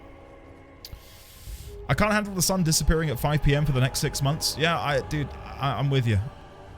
When I begin stream, I've got all my windows and curtains and blinds shut in my office. And then when I end stream and I open them, it's still pitch black. And that throws me big time. Like starting stream and it's nice and sunny, entering my little office abode, and then opening everything and being like, oh, there's nothing here, is quite sad actually. By the tits of my ancestor, What? Wotan Tig. I never thought I'd see this place in the flesh. By the I can tits of see my Bronca ancestors. all over this place. She always took chips from the walls at regular intervals when she was in a new tunnel. Check their composition. If she was still here, though, she'd have sentries out by now. What can you tell me about these ruins? This was Caridin's home, Tig. He was an Orton before he got raised to Paragon. Even stayed here when he could have had his own house. I guess he didn't want to move his people to Bunamar. What's Bunamar? The city of the dead. Caridin built it to honor the Legion of the Dead, but it was more like a sodding mausoleum than anything. Of course, that was all before he built the anvil. After that, he was the city's pet genius until he angered the king and fell into disfavor. Okay. So there was a city here? No, there was a Tig here. The Orton Tig. Bunamar is north and west of here. But that's not important. Or at least I hope it isn't. The City of the Dead is known as the Dead Trenches since the Darkspawn conquered it. Much of the Legion was destroyed when the fortress fell. Guys, remember when we looked at the map and there was a image of a golem to the north and west of us? And now he comes along and says, oh yeah, Bunamar, now known as the City of the Dead, now known as the Dead Trenches. Yeah, the Darkspawn have conquered that. Presumably the anvil is going to be there then. I'd rather not go through the Dead Trenches. Thanks. Oh god. You have no idea where this anvil is. Let's see. No one does. At the time, Orton Tig was almost part of the main city. No one bothered to mark where the anvil was stored. Now it's impossible to know if it's been moved or even destroyed. But trust me, if we find it, we find Bronca. Where would Bronca have gone if not here? I don't know. This was always her goal. She figured if the anvil wasn't here, there would at least be some clue to point her to where it is. Okay, let's go. Couldn't have said it better myself. Right. Loads of Ogren approves plus 14. We're getting so much approval with him. So much approval. Let me chat with him. What if he wants to, like, kiss me? Stop wasting time, Warden. I'm not here to chat. Okay. I thought we might have kissies. Never mind. Okay. The Swamp Witch has a great deal in common with my former master. Oh? The Swamp Witch. Here we go. How original. The Swamp Witch has the same arrogance, the same air of cruelty.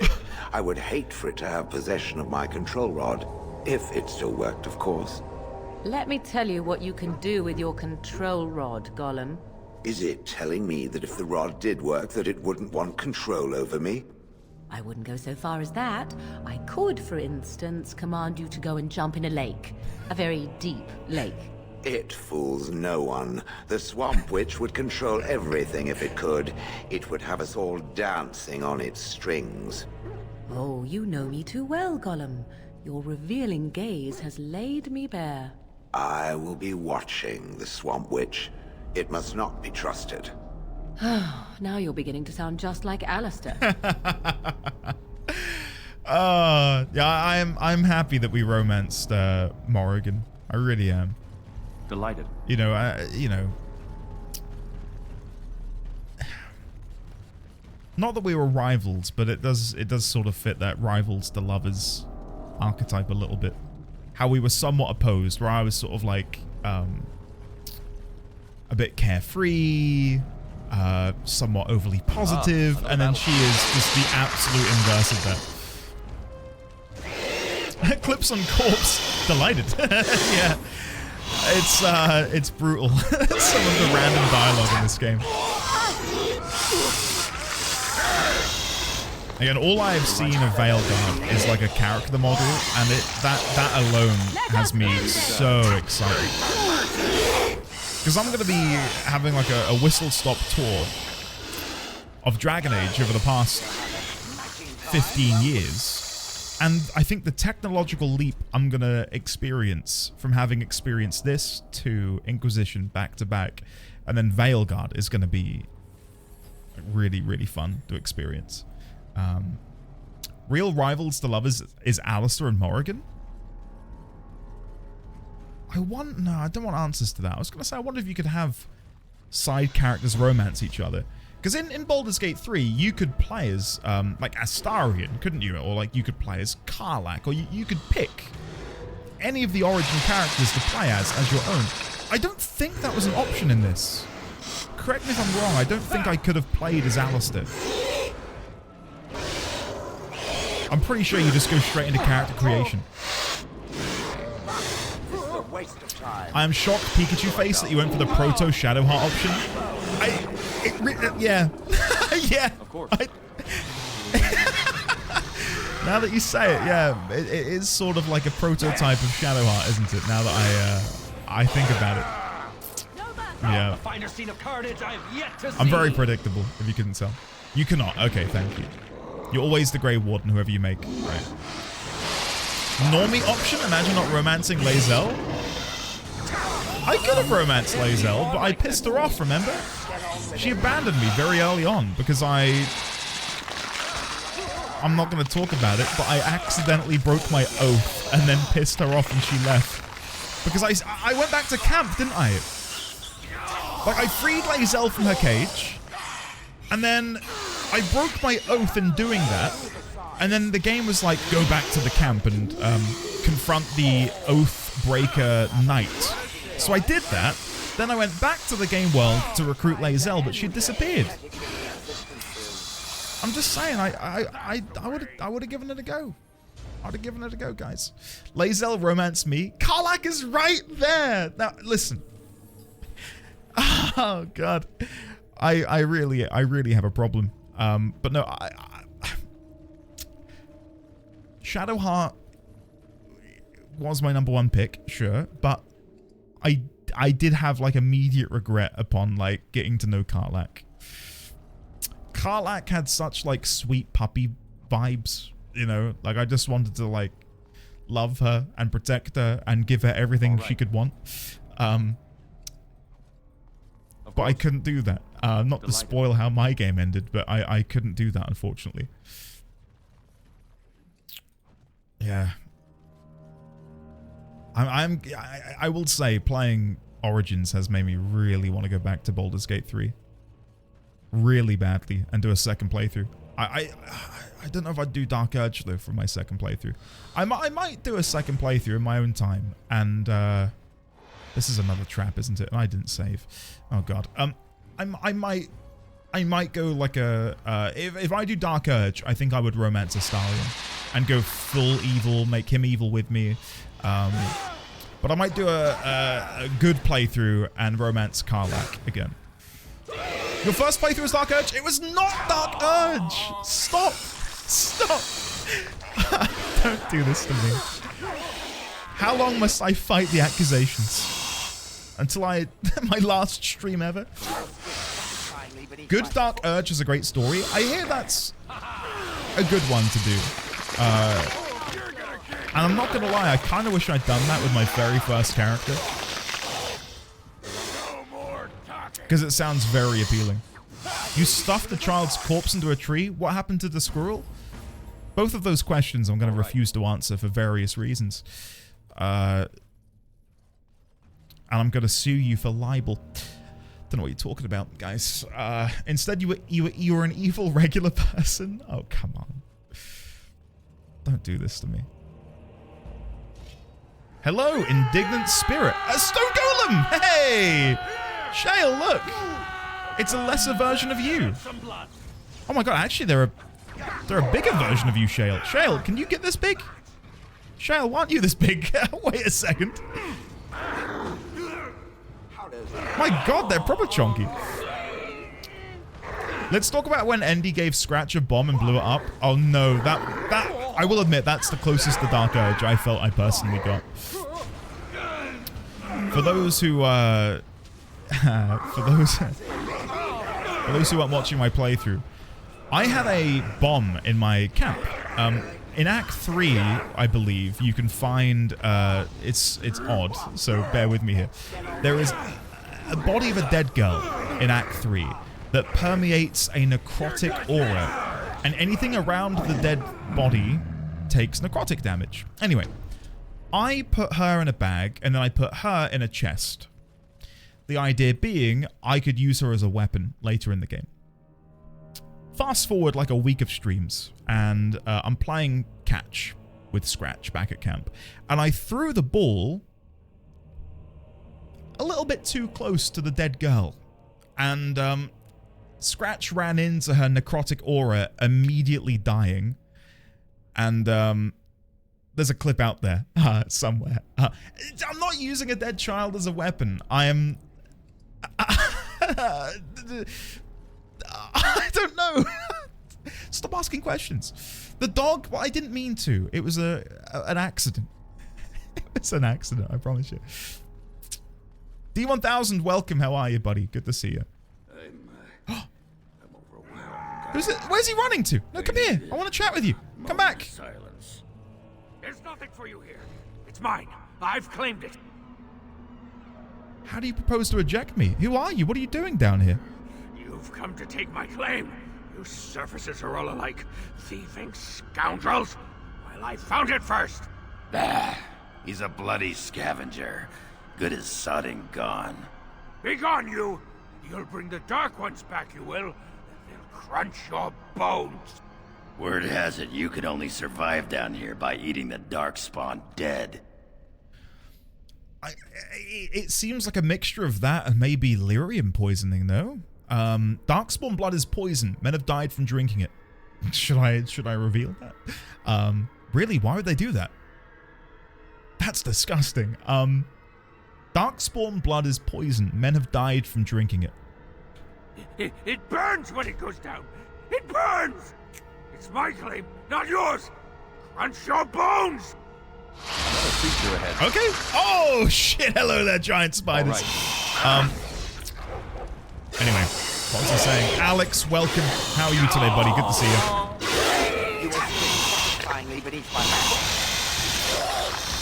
I would say, in context, this playthrough is going much better than the Baldur's Gate 3 one. In terms of how Dark Urge I am being. My god, I hate combat. I'm gonna keep saying it. I hate combat in this game. Everything else is je m'appelle.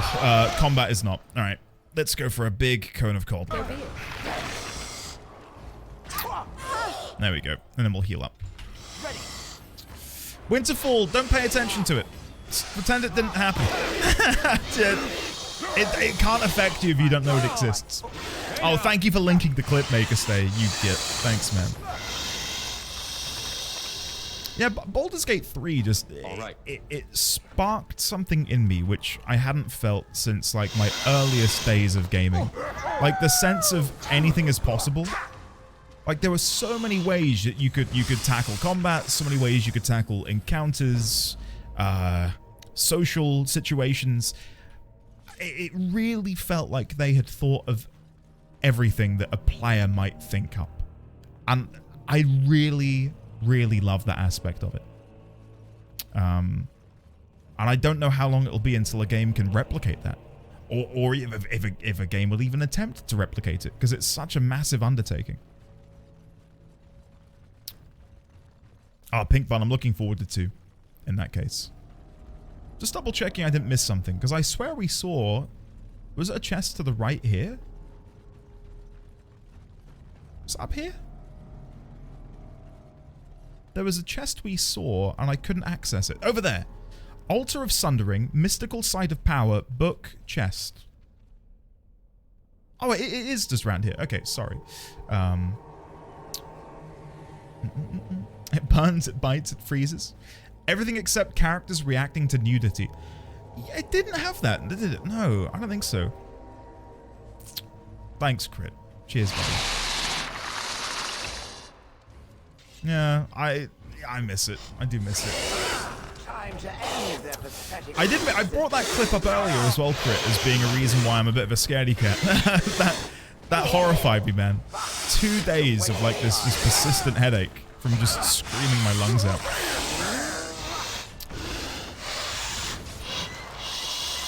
Okay. So people think that the combat in 2 is good. That excites me. That does excite me. As I've said today, and as I'll continue to say, it's for me my least favorite part of the game. I like throwing myself into like intricate combat systems, but there's nothing about this one which makes me want to delve deeper. Like I just the combat stuff can start and end as quickly as possible in my eyes. And I know we've had the conversation before, and some of you absolutely love it. Great. It's not me, unfortunately.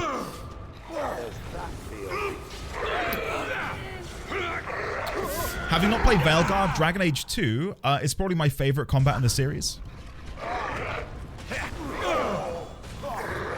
All I know of Inquisition, from what you guys have told me, is that it's a bit MMO-y, which has me a bit excited because, you know, I play MMORPGs and I'm used to how they operate. Is the combat not included in that? Is it not going to be similar? Would you prefer the combat to be turn-based? No, this is where we get into like the nitty-gritty of it. I don't think so. I don't think I'd want it to be turn-based. The issue with turn-based combat is it takes feckin' ages. Like you can spend so much time stuck in turn-based combat. At least the combat we've got now is somewhat rapid. You know, like it doesn't take me too long to get through encounters. But if this were turn-based, I'd be probably in Redcliffe at the minute, you know, with how long it would have taken me to have gotten it. Carradin's Journal. Okay, this is going to be full of info. I can feel it. Let's have a quick sip. All right. 940. 54th day, 5th year of the reign of King Valtor. I've done it. The vision the ancestors gave me has come to fruition. Today a man sat up from my forge. A man of living stone and steel. I called him Golem, for the legend of those great statues animated by the dead. They are our future and our salvation. On the 60th day, the 5th year of the reign of King Valtor. It is a horrific process. Not every man could do such a thing and survive with his mind intact. I am honored that the ancestors believe I have the strength to bear this burden, and forge Orzammar's defenders. Nothing so great may be achieved without sacrifice, nor may stone and steel walk without a spirit to animate them. 940, 73rd day, 5th year. I've asked for volunteers. Some few answered, Men of the warrior caste. Younger sons with no property, no chance for marriage. They want to defend Orzammar from the horrors these humans have unleashed. They want to live forever in a body stronger than the finest armor. They do not ask to speak of those who have gone before. I have put off saying this, even in these pages, but I must say it now. My golems will be powered by their deaths. These brave warriors come to me, naked as they were born. I dress them in a skin of armor, so large it makes the burliest look no more than a babe. The anvil their first and final cradle. We are surrounded by a mile of earth on all sides.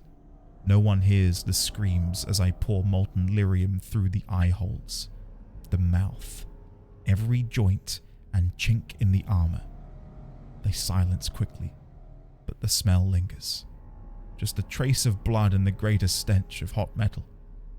I must work fast. The armor is malleable now, as I shape it with hammer and tongs. It is not long before it moves beneath my hands, writhing and twisting with every blow. It speaks again now, a low moan, but I've learned to tune it out. I can afford no error in this craft. There can be no melted slag blinding the eyes, nor an unhewn bit of granite shackling the leg. They groan at my work, but would they rather be broken, crippled? Those I have spoken to tell me of the pain, but they could see themselves. They would see perfection. That is genuinely horrifying. Morrigan said to Shale, I think yesterday, there's someone inside of you. And I did think, what if there's a spirit inhabiting the body? But I never in a million years thought would be running into some weird Frankenstein, dwarf, molten lyrium horror story. Jesus Christ. In the grand tradition, welcome to Dragon Age. Yeah, that's, without a shadow of a doubt, the darkest thing that I think I've heard of in the game so far. I wonder if I can chat to Shale about it. I have some questions. It doesn't have better things to do. Are those crystals in your skin? I'm told you killed your former master. How did you end up in Honleith? Okay, no. On then. I wondered if the game would give me an option to discuss it. You know. Right, broken chest. Now, I'm hoping this is related to the body parts I've been picking up. Mystical Sight of Power. As you desire. Oh. F5. What is happening? Okay. Altar of Sundering. Delighted. The altar in front of you. Though broken, tingles with energy. Place the body parts on the altar. You have restored that which was cut asunder. Whoa! And revealed my hiding place. Speak your intention. Seek you vengeance or reward? Oh! What do I want to do? You are free creature. Reward me or no deals with spirits. I'll destroy you for good.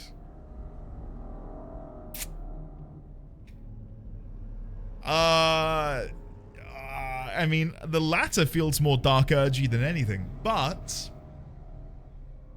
the former, sorry, feels more dark urgy. Maybe we go for the item.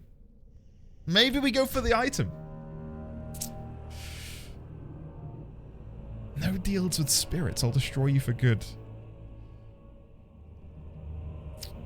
Me, Endy, in the situation would go 1, but Sariel would go 2. Is your inventory full? No, my inventory's got some spaces, thankfully. Chat, what would you do in this situation? I'm not going to be swayed by you, but I'd love to see what you guys would do. Would you side with the demon and seek a reward?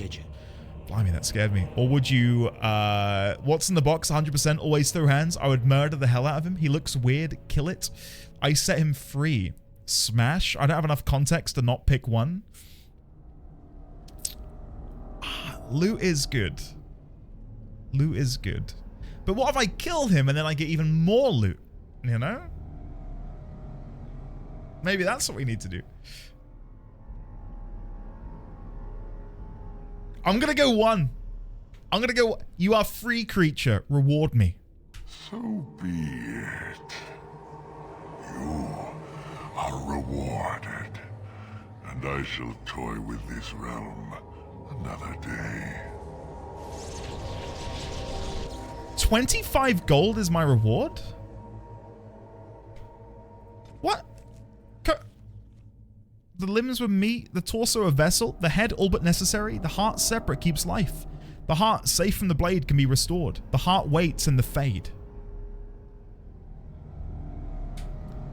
I only get... Did I actually get Morrigan minus 10? Shut up. No, I didn't. Oh, you bastards. I really thought for a second it'd cut out. Oh, that's a shame. Oh! Oh, that... Oh, what? My game's crashed. Oh, hold on. When's my last save? Hold on. Let's see. Rebooting. Oh, no, it's back. Oh, I've got to do it again. I've got to do it again. Place the body parts on the altar. Restored that which was cut asunder and revealed my hiding place. Speak your intention. Yeah, my internet cut out. Sorry, guys. No deals with spirits. I'll destroy you for good. My deception was convenience, not cowardice. A fight you want, a fight you shall have. Yeah, I disconnected from the server. The offline internet. All right. So I shall. Oh, dear. Of course. Moving on. We've all been there. This is D20. Can you check the router? No. She'll believe me again. We'll have a smashing time, won't we? We'll have a smashing time, won't we? Indeed we will. Indeed we will. Okay, Morrigan, move back. You're way too close. Way too close. Let's go for a group heal, because we're all getting a little bit damaged. I wonder if we could go for the paralysis here. Let's see. Paralysis. Didn't work. Resisted. To be expected. Head will make lovely watching. Everyone is like chiming in with their own combat dialogue, but I can't fucking hear any of them. Like, I don't know what anyone is saying. There we go. Now, chat, what do you reckon the reward is going to be? We got 25 gold for siding with them. Presumably, they will have 25 gold on their body.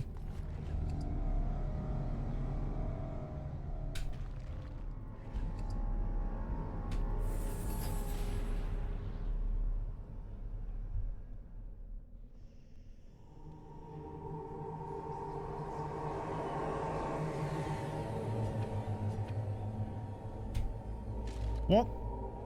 Surely there's more. Am I being punked? Am I being punked? And so I shall. What the fuck is this?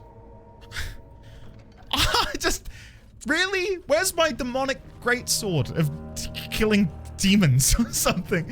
Is my internet going out again? No, I'll listen. I will live with my punishment for save scumming. I save scummed to try and better myself, and ultimately I paid the price. I must now live with the consequences of my actions. Yeah. I'm not gonna do it again. Man, if it wasn't the consequences of your own actions. Yeah. And so I shall. Oh well. Yeah, I guess we've got... My God, why are you all screaming? Jesus Christ, guys. It's so loud. Sorry, guys. Please say they fixed that in Dragon Age 2. The mixing is a lot. It's a problem. This is good. I've had to turn the volume down, Kima. The thing is, there's dialogue, and I'm like, what did you say? What was that? And then this happens, and it's like, oh, you're deafeningly loud. You know? Thank you, Kevin. Dame, yes, I'm going to be playing Veilguard at some point. this is my very first playthrough of any Dragon Age game, so I can't go into Veilguard directly from Origins. But as soon as I'm caught up with 2 Inquisition and of course finishing Origins, yeah, I'm gonna be diving into some Veilguard. I know some people in chat are very excited for release on Thursday and have already like planned out what their rooks are gonna look like, which I think is adorable. As soon as I know what we can make in Veilguard, I might have to do some theory crafting. Oh, Kima, I don't blame you. I don't blame you, honestly. Okay, we finally killed them. There's 2 more spirits left. Let's go get them. Right, I got you, fine. Skipping from here to Veilguard would be kind of hilarious, simply seeing how much your brain would melt. Yeah. The thing is, you can only do that once, right? Like, oh, my inventory's full. Really? You're kidding me. Let's just ditch some random items. What are these even for at this point? These songbooks that I have. Are these... Can I sell these at this point? Because these got me codex entries. Presumably selling them now would have no negative effect on me. When isn't your inventory full? Touche. Touche. Did we buy a backpack in Orzammar? I've checked. I think I checked some vendors. I don't know if I bought one though. Maybe I didn't. I feel like I did. There was a particular vendor I bought one from for sure.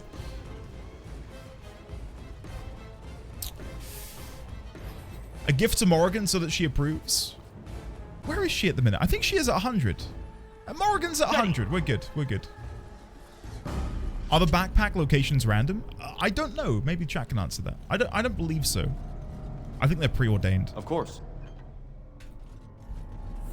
Someone I know said, I know I haven't finished Inquisition, but I might just go into Veilguard blind and hope I know what's going on. And all I could say was, yes, please update when that happens. I couldn't imagine doing that. That's for sure. Surely a big part of Veilguard is... I don't know if it's going to conclude the story that began in Origins, but I'd hope that it does continue the story and the world building that we've begun now, right? Is that confirmed? Is it like a continuation of what we've already had before, or is it like a soft reset? Orton Records. This ancient registry is preserved in some kind of wax. It charts births, marriages, and deaths within House Orton. The most recent date is from 400 years ago. Return to Orton with the records. Nice. It very much does. Genuine answer, continuation. Good. Yeah, I genuinely did want to know. I know a lot of games nowadays are doing this soft reboot thing, where the previous story or the previous games and whatever are largely irrelevant in the grand scheme of things. So it's, yeah, I genuinely was interested to know. Lizzie, gotcha. Fantastic. Good, good, good. Why, people who know more about the situation, why has it been 10 years between Dragon Age games? What was going on at BioWare? Anthem, I guess, and the whole Anthem debacle? EA is why? A lot? Okay. If it's a lot to unpack, don't worry about it. Don't worry about it. EA wanted an MMO, then it got scrapped. Was that what the new Dragon Age game was going to be? EA thinking that single-player games are not worth making in this age? That's wild. Because I think we're living in a golden age of single-player games. Yeah, if we're going to tie in co-op with that as well. You know, so Baldur's Gate 3 and stuff is included. I really feel like there's never been a better time to make and produce quality single-player experiences. Andromeda and Anthem, and yeah, Veilguard. Oh, I forget about Andromeda. Yeah. I feel like a lot of big studios don't know what gamers really want. You know what the issue there is, Fig, as well? I don't think gamers know what they want either. Genuinely. And I think that's a big problem. The working title before they settle on Veilguard will be a massive spoiler. Ah, okay. 4 being Veilguard now as a title. True. I want more Baldur's Gate. Want System Shock 3, you cowards. Hedge fund investors who don't know how video games work telling developers how to make games. Big studios don't care what gamers want. Their sole priority is money. Yeah. Even some of our favorite developers, you know, it's the world we live in, right? Games are made to make money. Jesus Christ. Why are you so loud, spiders? Give me a break. Like, every game obviously exists for the purpose of making money, right? The ultimate truth of it is, you make a good game, you earn money, you know? And it's a shame that investors get wrapped up in that and then prevent certain things from being made because they don't think it would necessarily succeed or work. Kima, me and you both. Me and you both. I'm so sorry. We might be dead here. No, we're good. We're good. We're good. EA is jealous of the millions that Genshin produces and makes. I hope and pray that Larian and Supergiant aren't brought out. That would be devastating. I'd hope they wouldn't. I'd hope they wouldn't be. If the game is good, people will buy it. It's not good, they won't. Yeah. I think something else which is important to remember, not just for, you know, developers and publishers, but us as well as gamers, you know, I describe myself as a gamer, is we live in a time now, especially in the UK, I can speak to the UK, not necessarily the US or, you know, countries in Europe or whatever, but we're going through a time of financial worry. You know, in the UK, there's a cost of living crisis. In the past year, our food shop has gone up by like 20-30%. Despite buying the same things. Like, money gets tighter and tighter and tighter. So, buying a AAA game, which at the minute is like $64.99, $80, $90, I don't know how much it would be converted over. That's a massive investment. You know, I can't just do that. I can't just go, yeah, I'll take a risk on this new single-player experience. Whereas games like Balatro or your Vampire Survivors, games which are like sub $10, are much easier to go, yeah, okay. That fits into my budget in a way that isn't going to necessarily make me feel like shit if I don't enjoy it, you know? And I think years ago, for many of us at least, when we didn't have as many financial responsibilities, buying games was a lot easier because there was no rent, there was no mortgage, there was no paying your energy bills. It was, I'm going to chill in my room and play a game. So it's hard. It's hard to afford games in today's climate. Balatro and Vampire Survivor are also much better games than most AAA games coming out recently. For sure. I would agree with that. I definitely agree with that. There's a lot of love put into them, and you can feel it, can't you? Thank you, Alex. Cheers, buddy. Andy. That's me. That's me. Thanks, man. You? A gamer? Ah. Yeah, what can I say? What can I say? I don't think it... There was definitely a time when I was growing up where, like, referring to yourself as a gamer was seen as, like, some sort of derogatory name to give yourself. It's like, oh, you're a gamer? Ew, disgusting, you know?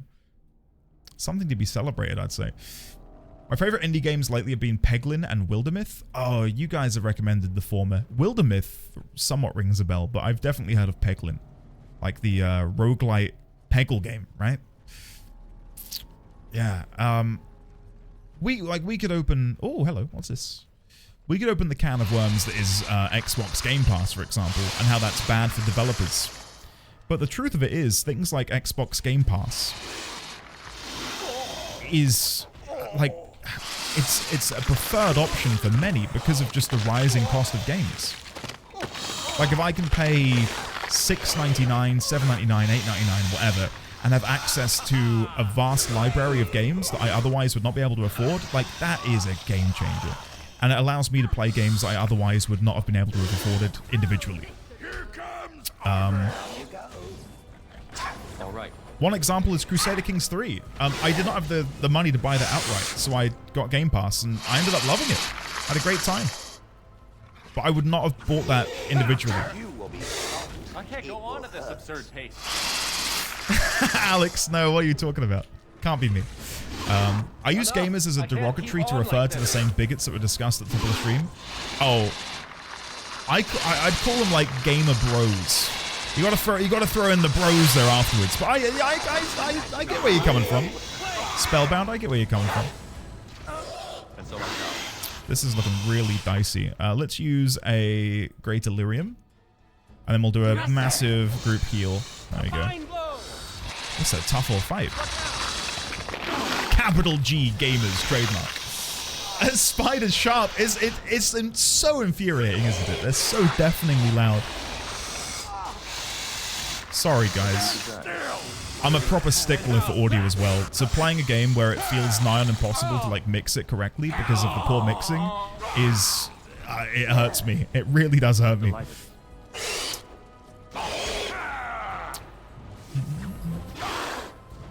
Dead Cells is good. Yeah, I've enjoyed Dead Cells in the past. Oh my god, what is happening? Are there even more spiders coming down? I can't heal. I need to heal Ogryn quickly. Healing? Can I go for the revive? Where is Shale? Where did Shale die? Oh no, Ogryn's gonna die. Chat, this is not good. This is genuinely not very good at all. Okay, here's the new plan. Here's the new plan. Heal Ogryn. Cone of Cold. Like that. Nice. Okay, then we go for a heal on Ogryn again. Nice. Come on. I think we're bringing it back. We might be bringing it back. Let's go for the group heal. Have another Lyrium potion. I'm going to try and go for the paralysis on the Corrupted Spider Queen. Resisted. To be expected. Heal Ogryn again. And then Winter's Grasp. Pew! Come on! We're so close. Come on. Begin the onslaught. Begin the onslaught. Cone of Cold. Cone of Cold. Pew! Yes! Go on, guys. Kill it. Kill it. No one can hit. No one can hit. Pew! There we go. We got it. Woohoo! God, that was a tough battle. That was... Genuinely, that might be one of the hardest battles we've had outside of the dragon, the High Dragon. Rained on all those decades must have slowed me down. That was good. Anyway, where was I? Wildermyth is like a virtual board game, D&D game with some elements of randomness in the stories. 20% fire resistance. That's good. Okay. And is it single player or can you play with a group of people? I am certainly interested. For reference, I bought Vampire Survivors for $3 US and put 220 hours into it. Massive value. I think I'm at like 70 hours, and I got it for a very similar price. Very similar price. I'm going to go to Branka's journal in just a second. I'm going to loot everything else first. And by loot, I mean look at everything, ponder the fact that I have no inventory space, and move on. Because, yeah, I'm still lacking in the old inventory space. Oh, God, what is this? What is this? Even more goodies. My inventory is full. Okay, get rid of this. It's starting to be brutal. Get rid of the bombs. I'm never using them. I'm never using them. Bloodline, Silkweave, Potion, Greater Nature Salve. I have so many salves and balms and McGubbins that I never use.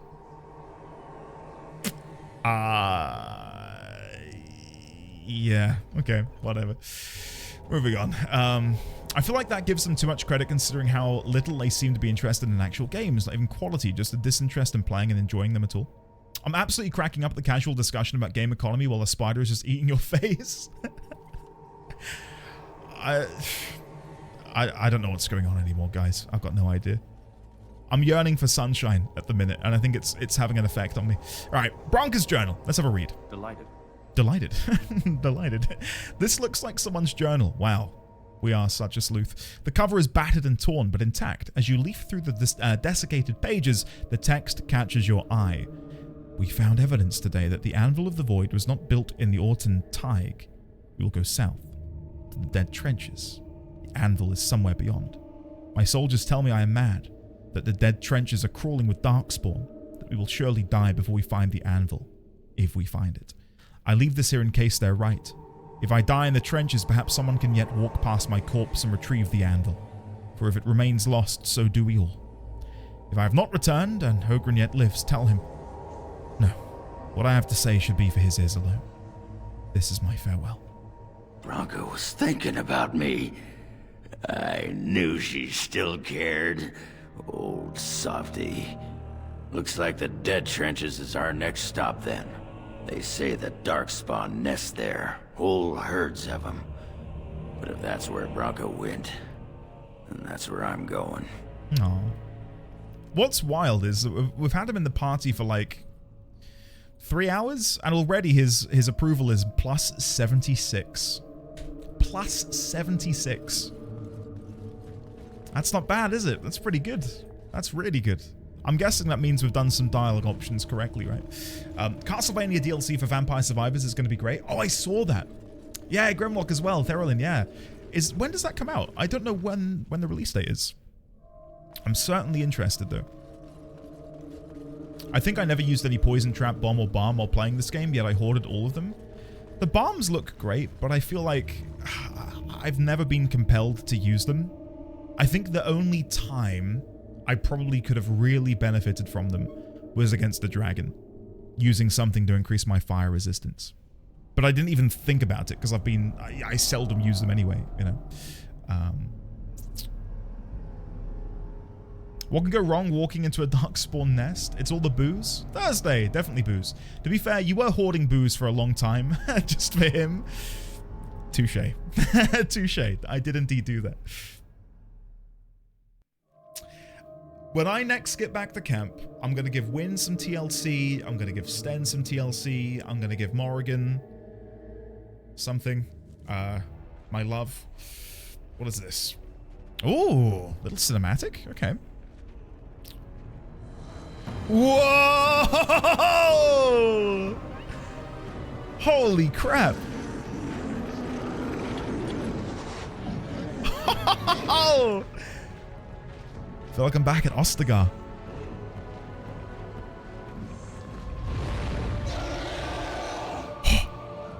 No way are we about to fight a dragon.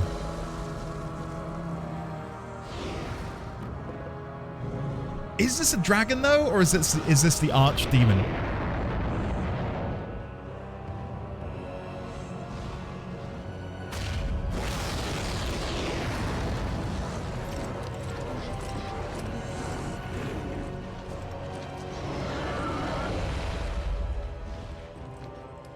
Because I'm an absolute Warcraft nerd, that reminded me of the Wrath of the Lich King cinematic when Sindragosa flies over the hordes of the undead and breathes fire, and their eyes glow blue. Anyway. The Dead Trenches! Nice. Let's have a gander. My son, when you were born, the very forests of Lordaeron whispered the name. Oghren. Oh! Hey, guys. Friends! Hey!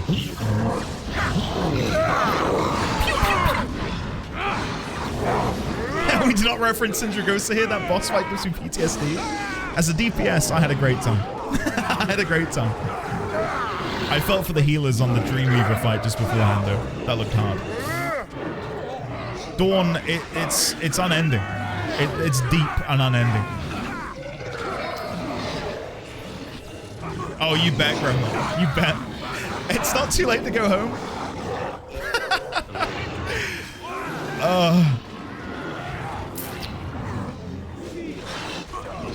Then, yeah, I never played a healer, so I never got to experience it, but it just looked hectic as all hell.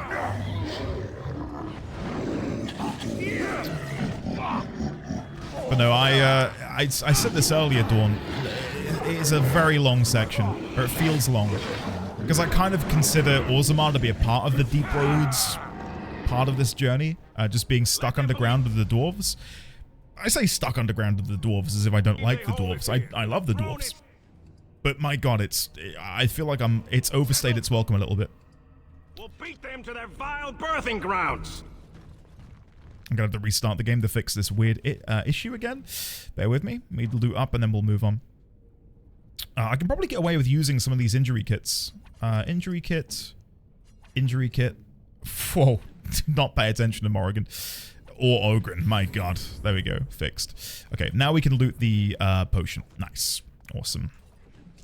The fact that the game is giving me loads of potions right now tells me something bad's about to happen. Like we're going to have a really difficult boss fight.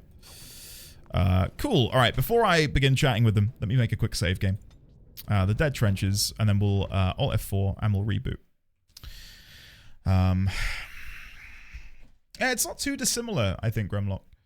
The deep roads are long and kind of unforgiving, and I kind of like that about them. Yes, you make a good point, actually, that I'd not considered, Luke. The deep roads are supposed to be incredibly hostile. Like, this is where Grey Wardens go to die and try and slay as many Darkspawn as possible before their death. I'm getting that impression of just absolute hostility. It's rather depraved down here. I have no hope, no faith. It does give that to me, which is, I guess, quite good. Sorry, I'm just catching up on chat. We think it might be the Archdemon. That's what the dwarves said to deal with every day. Yeah, I'm good. Get me back to the surface, please. Where do we want to put your points, Morrigan? Life Ward. The caster places a protective ward on an ally that automatically restores health when the ally falls close to death. That sounds great. That sounds really good. But I would need to manually do that, which can be a bit tricky. Oh no, I guess no, wait. Life Ward, play. And then if we go to our tactics, we can put a new tactic in, can't we? Target, ally, health, less than 25. And then we'll do Life Ward. Usability Life Ward. There we go. And then we'll drag that to the top. There you go. I think 25 is a good enough amount. We could make it less than 10%, but that might be too close to death. We'll test it. We'll test it out and see if it works out. Just in case. Spamling Broil, and I've not healed in 14 in a while. Maybe today's the day I get back into it. Level up? Hey! Shale leveled up. Nice. Let me read this, then I'll level him up. We were losing the war against the Darkspawn, slowly. A few men at a time, but losing all the same. The warrior caste was dwindling with each generation as more able-bodied men perished in their prime without fathering sons. With each generation, more of the deep road had to be sealed. More Tigers lost forever. The kings of Orzammar watched and wondered how long it would be until nothing remained of our people but the memories. And then Paragon Caradin arose from the Smith caste with a new weapon, golems. Giant soldiers of living stone and metal. Each one was an army. With the Paragon's golems we began to retake the lands we had lost. For a while there was hope that victory, final victory, was coming. But at the height of the war, Paragon Caradin disappeared, and with him the means to make golems. Several forays were made into the deep roads to search for the Paragon, but nothing was ever found. Over time, the golems we had damaged I can't speak. We were damaged beyond repair, and we began our slide once again toward extinction. Are you ready for my theory? It's a bold one. I think the Paragon Caradin is Shale. How about that for a theory? What if in Caradin's final moments realized that in order to achieve perfection, he too must become a golem, and in so doing became this advanced version of himself, maybe? I don't know. Either way, I do think Caradin's a golem. Whether or not it's Shale is yet to be decided, but I reckon Caradin's a golem out there somewhere. Hello there, Cyan. How are you today? Welcome on in. 10% is too close for comfort? You think so? We will see. We will see, just in case. Right, let's have a chat with Cardol. Atrasvala, Grey Warden. I've never seen one of your kind in the deep roads. Really? Really? You know I am a Grey... I mean, I guess there aren't that many of us left, are there? You know I am a Grey Warden? Question mark. I recognize a fighter of Darkspawn. It marks you. It's why we in the Legion of the Dead abandon our lives so we can face them without fear. It's a sacrifice I understand Grey Wardens are familiar with. What do you want here, Warden? I need to find Paragon Branka. Who put this dull idea in your head? We got other things to worry about in Orzammar. Ah, now I see. The Deep Lords in the Assembly can't make up their minds, so the Pretenders need added influence. I get that right? I was hoping when he said, I see, that he would turn to Ogryn and be like, you're still looking for her? I thought we were going to have like a contextual response depending on our party makeup. Give me a better idea. It's not my job to shore up the Assembly chasing dead legends. The Legion holds a line so those fools have time to put an ass on the throne. After that, we'll be the first into the dead trenches. Might even tackle your blight, though that's a surfacer's problem. You want to go digging blind? You go right ahead. Ever heard of the Anvil of the Void? Like dusters, I've heard of respect. Never seen it. And if it exists, it wasn't meant for me. But if you're looking for paragons, you may as well look for the Anvil. And endless lyrium. Okay. This guy's a bit of an ass, isn't he? Tell me more about the Legion of the Dead. We die in the eyes of our brothers so we can fight without fear. It offers redemption for the promise of the greatest sacrifice. That's all you need to know. To say more invites judgment, or worse, imitation. Okay. You should be more concerned about the coming blight. Why? The other kingdoms only care when the Darkspawn march in the light. But they are always here, always pushing. Your nightmare is my everyday. Our resolve gives you a rest between blights. A surge on the surface would give us a break. When the time comes, I'll care for a good dwarven reason. Sod the rest. Let us know if you find any paragons. Okay. You're as likely to find a dozen as one. And Warden, watch yourself. Drunks make poor allies. Contextual response. It's a shame it's at the cost of Ogryn and his alcoholism. Right, let's move on, I guess. I think we've looted as much as we can grab that as well. Something that I am still wondering about is why the Darkspawn are emerging from... I didn't realize they were over there, that scared me. Why the Darkspawn are emerging from underground. What is it deep beneath Thedas that is creating them or allowing them to emerge in our world?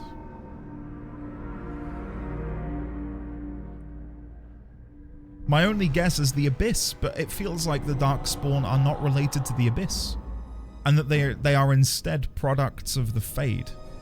But maybe not, because the Fade has demons. So maybe the Darkspawn are of the Abyss, and maybe serve...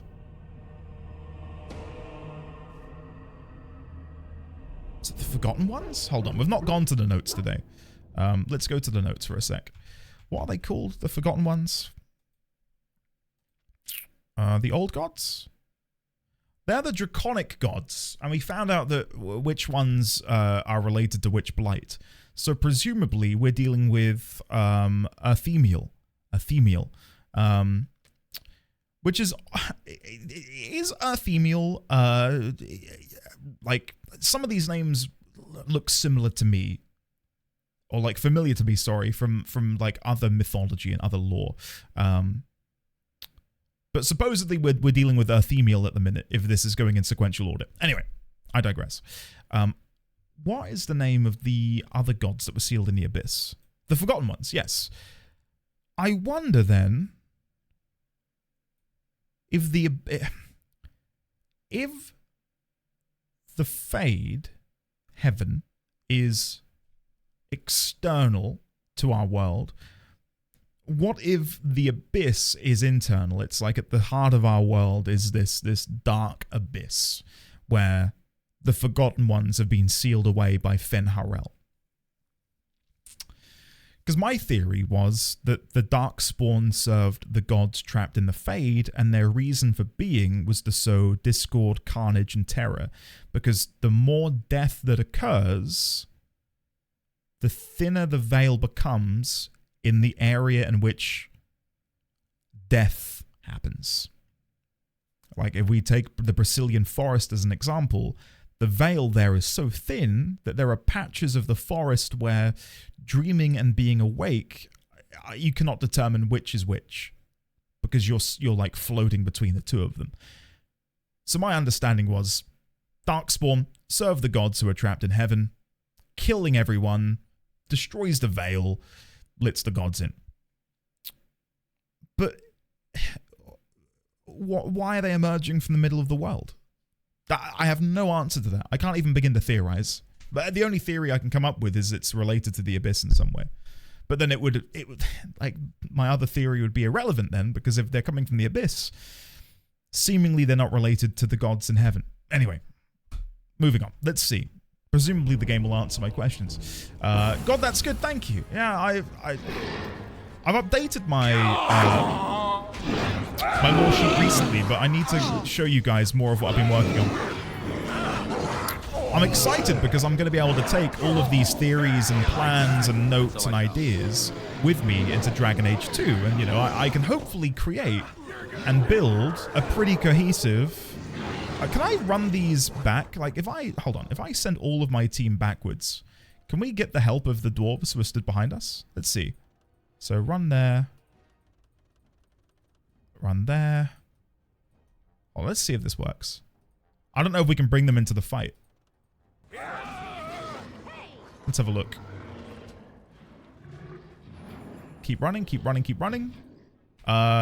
Keep running. Keep running, and keep running. Let's see. An order. Yeah, we can! Oh, nice. Yeah, I'm going to do the expansion. I'm going to do all of the DLC stuff. Again, I want a proper, full experience. I don't want to dilute it down by skipping content. And if there are any books that you guys would recommend I read in between, say, Dragon Age Origins and 2, or 2 and Inquisition, let me know. I will happily speed read them, so I can have that information available for when we do actually get around to playing them. New brain wrinkle acquired? Oh my god. How are you today, Bull Bay? Hopefully you're doing well. Cool. Good job, guys. Good job. I don't think we need to kite these ones back. I think we'll be fine. Aww.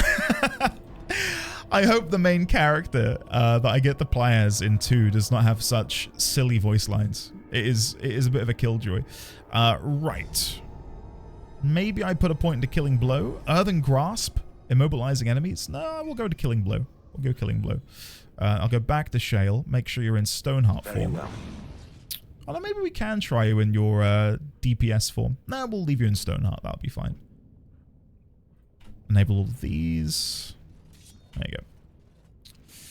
I recommend the entirety of the Cosmere and Dungeon Crawler Oh, you mean Dragon Age.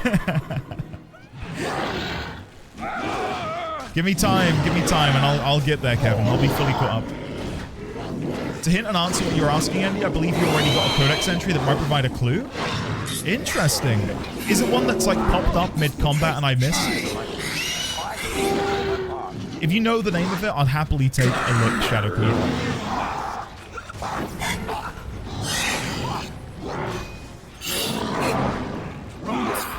I've read it? Do you know which one it is? If you don't want me asking.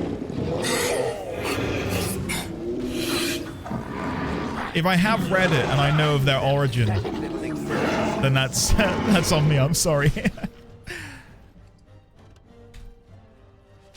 Yeah, if you happen to know the number, let me know and I'll give it a look. Oh my god. Okay, guys, run back. Run back. We are not dealing with this alone. How do I move all of them at once? All right, here we go. Come with me. We're running. We're running. Luke, gotcha, okay.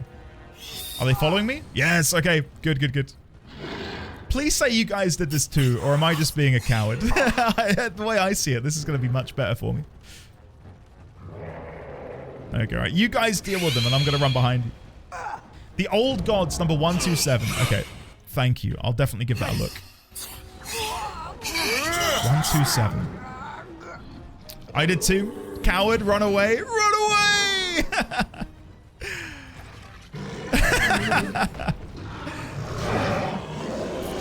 Yeah, I'll let them deal with the ogre.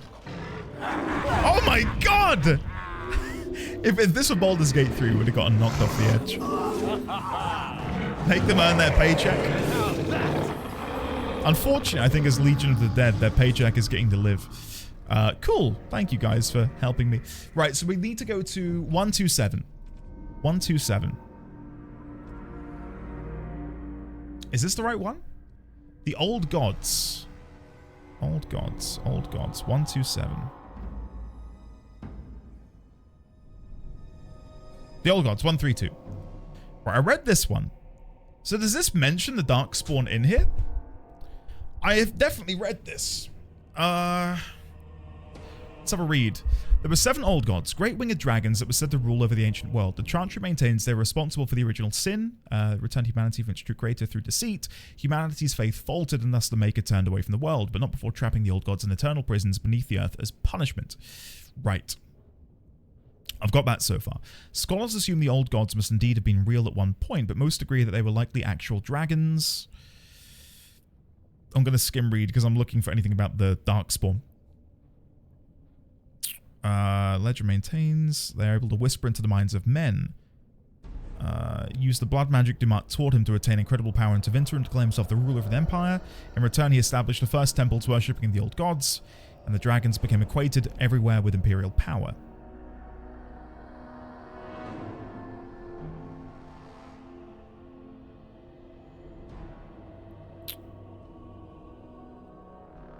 That doesn't answer my question. Because as we understand it, the Darkspawn exist as a direct product of the second sin. And the second sin was when the Tevinter Magi breached heaven. They went to the Golden City in the Fade, and in so doing invited sin into heaven. And as a byproduct of that, they became the first Darkspawn. I'm wondering why the Darkspawn emerged from underground. Or do they have a civilization under here is what I'm more so curious about. I can imagine why they live underground, because they're searching for the dragon gods, right? Who were buried here. And especially if those first few who were transformed were the Tevinter Magi, who had once upon a time worshipped and adored and loved these dragons, it makes sense that they would be under here searching for them. But I'm more curious as to why they seem to be emerging from underground. Can they procreate? Are like Darkspawn having the sex deep underground and making new Darkspawn? I don't know. I don't know what's happening. The sex trademark, yeah. What? I've got a lot of questions. Are the Darkspawn dark-spawning? Yeah, exactly. I know it might sound childish, but genuinely, I wonder if they can. Like, are they able to procreate? What? How do they come about? How do we get new Darkspawn? Maybe there is an answer to that I've missed in the Codex.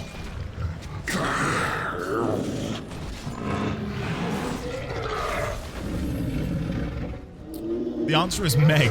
Okay. Okay. Poor Meg, always getting dragged into anything illicit, huh? Meg didn't ask for this. She did. Alright, Runestone. Right. Stellata Negat. 913 Dragon. The Blight is building, though it is years from being named by the surface. But the memories know the signs. The Legion has lost Bonamar, though in truth it was lost to the living long ago. The Spawn are moving freely and have numbers even the memories haven't seen. They will surge, release. We will fortify and follow. That is the way, and will always be so. Until we fall and the surface wonders what has changed. From chapter 49 of the Stellata Negat, The Stone Unheld, a commentary on the roll of years by Shaper Erden. So they have known for 17 years that a blight was coming. 17 years. Did the surface dwellers just not heed their warnings, or were there no warnings given? That's my question.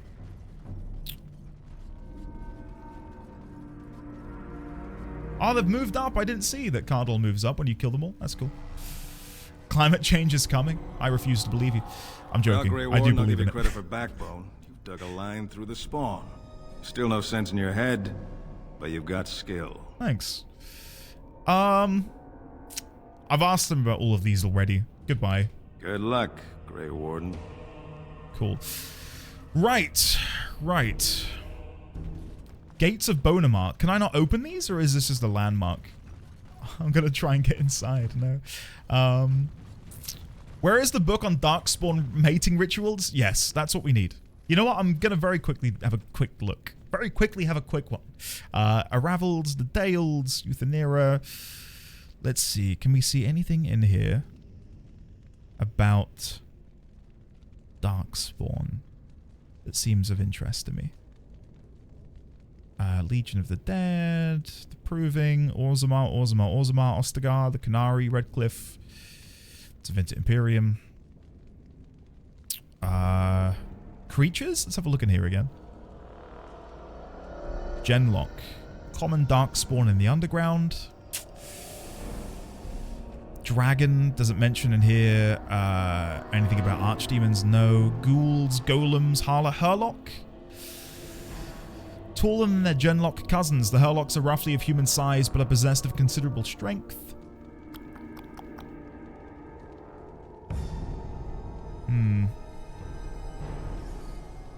Ogre, rare sight in the battlefield. They only appear during a blight, but some records claim ogres have been spotted in the deep roads hunting alone. Spotted alone in the Korcari wilds. I'm beginning to think, because my assumption was that Darkspawn, almost like the undead, could convert others into becoming Darkspawn too.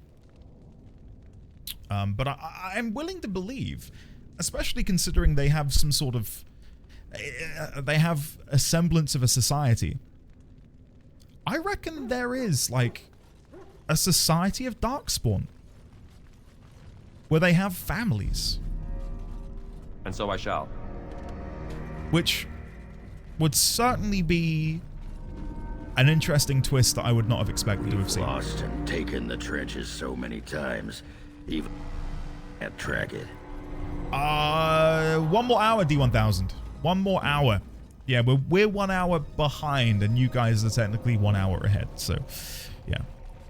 After this weekend, you'll be all caught up and back to normal.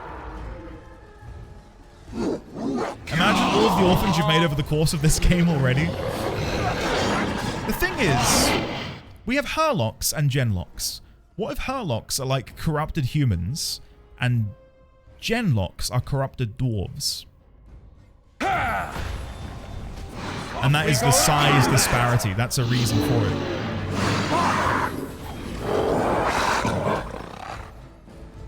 There is something funny about the dwarves, though. Like, their ability to tap into lyrium, or lack thereof, should I say. Oh my god, when did I last save? Holy shit! Guys, run! Run, we're leaving, we're leaving. Leave! Make like a tree! Get out of here! Quick! Run! Oh my god. We need the help of the other dwarves. There are so many enemies. There are so many enemies. Oh my god. Okay, we might be okay. Ogres are what happens when meat is back. Something which has ruined Lord of the Rings for me. And by ruined, I don't mean like I can't watch it anymore. When they deliver the line, looks like meat is back on the menu, boys. It posits that there is the existence of a menu in orc culture. Restaurants, perhaps? Is there like a sous chef who writes a menu and they walk around camp? What to be tonight, lads? Hobbit feet or elven torso? Do you know what I mean? Like, what's going on? Where do these menus come from? Oh, for the vegan diet. Not today, boss. Tonight, I'm gonna have cabbage. I suppose so, yeah. Oh, dear. Yeah, every time I'm like, oh, yeah, I hadn't noticed that before. I just like the idea of, like, the orcs and the Uruk-hai gathered up, like, reading through a menu, like, I'm fancying the burger, but I had one recently. Maybe I'll go for the pizza. You know? Chat, look at this. We are gaming. We just kite all of the enemies back here and we win. Look at this. Fantastic.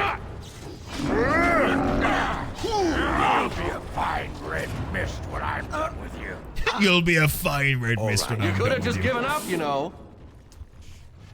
Maybe they were only eating all of the eagles and poultry only versus meat. Something tells me that the orc vegan diet consists primarily of vegans. Yeah. Yeah, when an orc says, sorry,